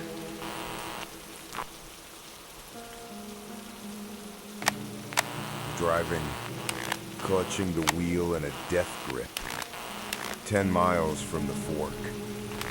In the rearview mirror, smoke. Black column over the hospital. Thick, greasy. Smell of burnt flesh even through closed windows. They set the building on fire. Where defenders blew themselves up with the zombies. Doesn't matter. 55 people burned alive. Because I chose my daughter. Ripped the radio out of its socket. Wires dangling. Can't listen anymore. Not to the pleas of the dying. Not to children's last words calling for their mothers. Not even Casey's voice. Just driving. Mechanically. Foot pressing gas to the floor. Hands gripping wheel. Eyes on road. Breathing automatically. Silence in my head. That terrible silence that comes after crossing the final line. When there's nothing left to lose. When finally and irrevocably damned. Drive past burning cars. Corpses on the shoulder. Woman sitting by a tree, gnawing on something. Don't stop. Don't try to help. Can't anymore. Made my choice. Final. Irreversible choice. My daughter's worth more than the whole rest of the world. I'm a monster. Realize this. Soberly. Calmly. No worse than those zombies I'm running from. Just wearing a human mask. But Casey is alive. Must be alive. I can't be late. Not after Ty. Not after the hospital. Not after what I've become. Press gas harder. Rig roaring. Engine at the limit. 50 miles to Pentagon. 1 hour drive. Casey, hang on. Dad's coming. Dad the killer. Dad the monster. But Dad who loves you more than life. See Pentagon's silhouette in the distance. Hallucinations started 10 miles ago. See the dead I didn't save. They walk along the shoulders next to the rig. Look in the windows. Accused silently. Children from the hospital. Burned, blackened, reaching their hands toward me, crying soundlessly. Ty sitting on the hood, covered in blood, smiling. Says, "You betrayed me. I died for you, and you killed children. For what?" Father Michael standing on the road, in cassock, with cross, points finger at me, mouth moving, sinner, killer, damned. I scream, "Shut up! All of you, shut up! I'm saving my daughter! This is my choice!" But they don't disappear. Keep following. Keep judging. Pentagon ahead. Ruins. Burnt. Broken. But standing.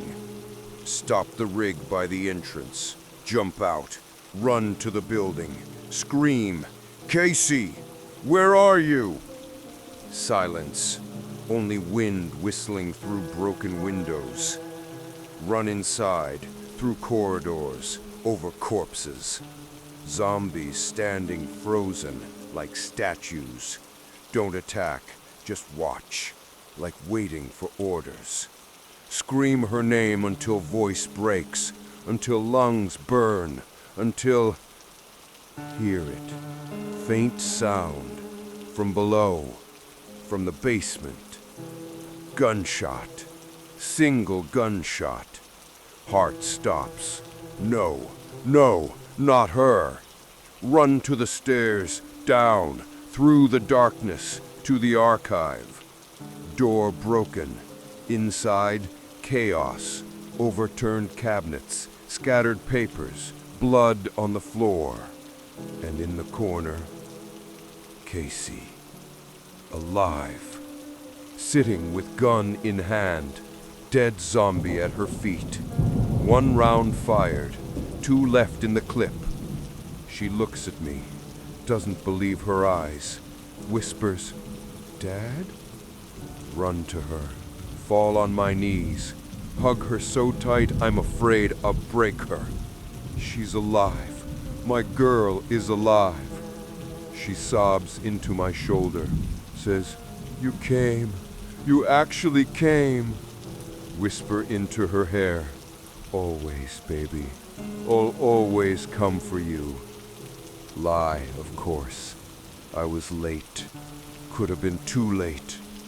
But she doesn't need to know. Doesn't need to know about the fork in the road. About 55 people I let die. She'll never know. I'll carry that secret to my grave. We sit there, on the floor of the archive, among the dead and documents, father and daughter, reunited through hell. She asks, "What now?" Answer, "Now we live. We get out of this hell and live."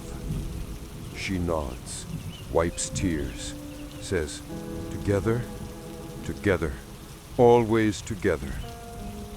Help her stand. We walk to the exit, through corridors full of death, but we're alive, against all odds. At the rig, Casey stops, looks at me seriously, says, "Dad, I know you sacrificed for me. I don't know what exactly, but I know." Heart freezes. How does she? She continues, "And I want you to know I'll carry that weight with me. Whatever you did to save me, we'll carry together, okay?" Hug her. Answer, "Together. We'll carry this burden together. This is our curse, but we're together. And as long as we're together, there's hope. Small, bloodied, but there is." She nods, grips my hand tight. We drive on, into the unknown.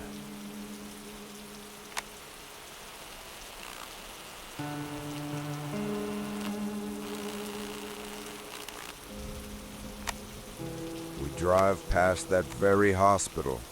Can't not stop. Tell Casey, "Wait a minute." Get out of the rig. Walk to the ruins.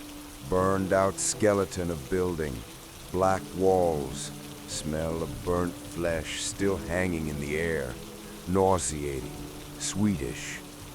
Bodies, dozens of bodies in the plaza, burned to the bone. Can't tell where adults are, where children, all the same in death, blackened skeletons. Fall to my knees right in the ashes, whisper, forgive me. God, forgive me. I know I don't deserve forgiveness, but I have to say it. The dead don't answer. Only wind scatters the ashes. Someone's remains settle on my hands. Maybe that 1-year-old baby? Say further, I killed you. By my choice. For my daughter. For one life, I sacrificed dozens. It's unforgivable. But I did it. And I'll live with this burden until the end of my days. Casey approaches from behind, puts hand on my shoulder. Say without turning, they were someone's children. They had names, stories, a future. She answers quietly, I know, Dad. Continue. I stole that future from them. What kind of person does that? Casey hugs me from behind. A person who loves his daughter more than life. It's not an excuse, but it's a reason. Stand up. Look at the ruins one last time. Whisper into the void. I will remember. Each one. Every day. This is my punishment, and I will accept it. We return to the rig. In the rearview mirror, black skeleton of the hospital. Monument to my choice. 55 crosses I'll carry to the end.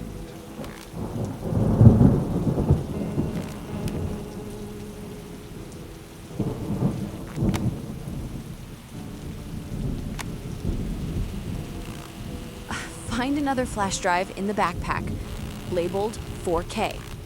For Casey, from Mom. Plug it into the tablet in the rig. Video file opens. Mom, in her office. Recorded day before catastrophe. Looks tired. No, broken. Starts speaking. Casey, if you're watching this, you survived and I didn't. Probably that's fair. Dad reaches to turn it off, but I stop him. I need to hear.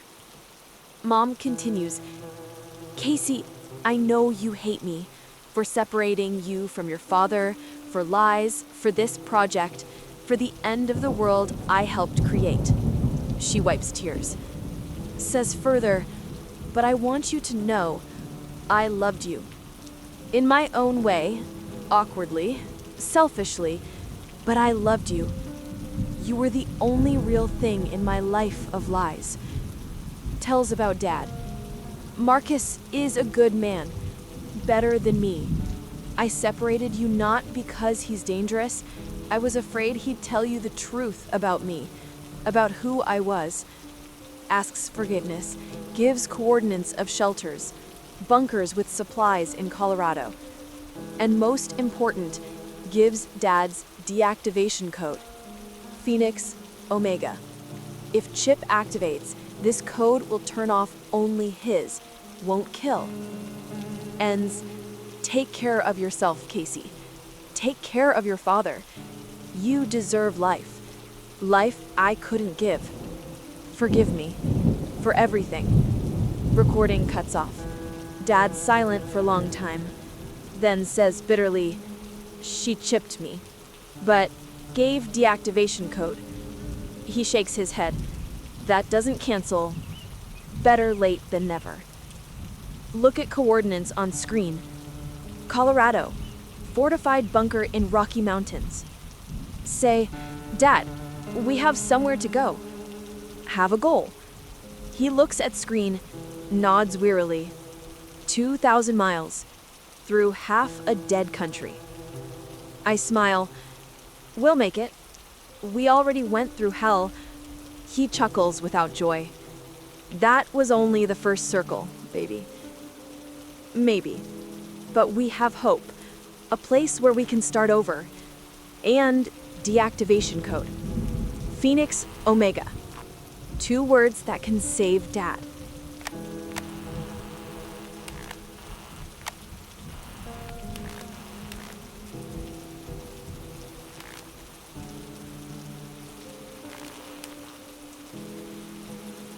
Day, lost count. 15th, 20th, what's the difference? Colorado. Rocky Mountains rise on the horizon like a wall. Drove 2,000 miles through hell, through cities of the dead, through gang territories, through wars for last drops of gas, but we're here, alive. Coordinates lead into mountains, narrow serpentine road, rig barely crawling. Casey suddenly screams, "Dad, look! See people! Alive!" At gates in the rock, with weapons, but not threatening, just guarding. Stop. Get out with hands raised. Woman in military uniform approaches. Medical Corps by patches. Major asks, "Are you from the Pentagon?" I nod. Say, "Yes. Got coordinates." She specifies, "From whom?" Casey answers for me. "From Colonel Lisa Holloway." Woman studies us with long look, then nods, says, "We were waiting. Not you specifically, but survivors. Those who know the truth." Gates open. Behind them, tunnel goes into the rock. Woman invites, "Welcome to Phoenix Refuge. Last government facility, though there's no more government." Enter inside. See entire underground city. Hundreds of people. Normal, alive, healthy. Ask in trembling voice, "How many of you?" Answers, 3,000. Military, scientists, civilians, and children. Many children. Children. Living children. Laughing, playing. Not the ones I didn't save. Others. New ones. Ask, "Do you have room for us?" She nods. For all uninfected. Chip test mandatory. Go cold. Confess. I have a chip. Inactive, but I have one. She's not surprised. We know. Many have them. There's extraction procedure. Painful, but not fatal. Extraction. Can remove this bomb from my head. Ask. When? Explains. First quarantine 3 days. Then operation. Then new life. New life. I look at Casey. She's smiling. First time in don't remember how long. A real living smile. I understand. This isn't redemption. I'll never atone for 55 deaths. But this is a chance. Start over. Try to build something better. Tell Casey, let's go. Time to go home. She takes my hand. Tight. We enter the tunnel. Into new life. Behind us remains dead world. Ahead, hope. Small, fragile, stained with blood of innocence, but ours. And we will live. Live with guilt. Live with memory of those we didn't save. Live and try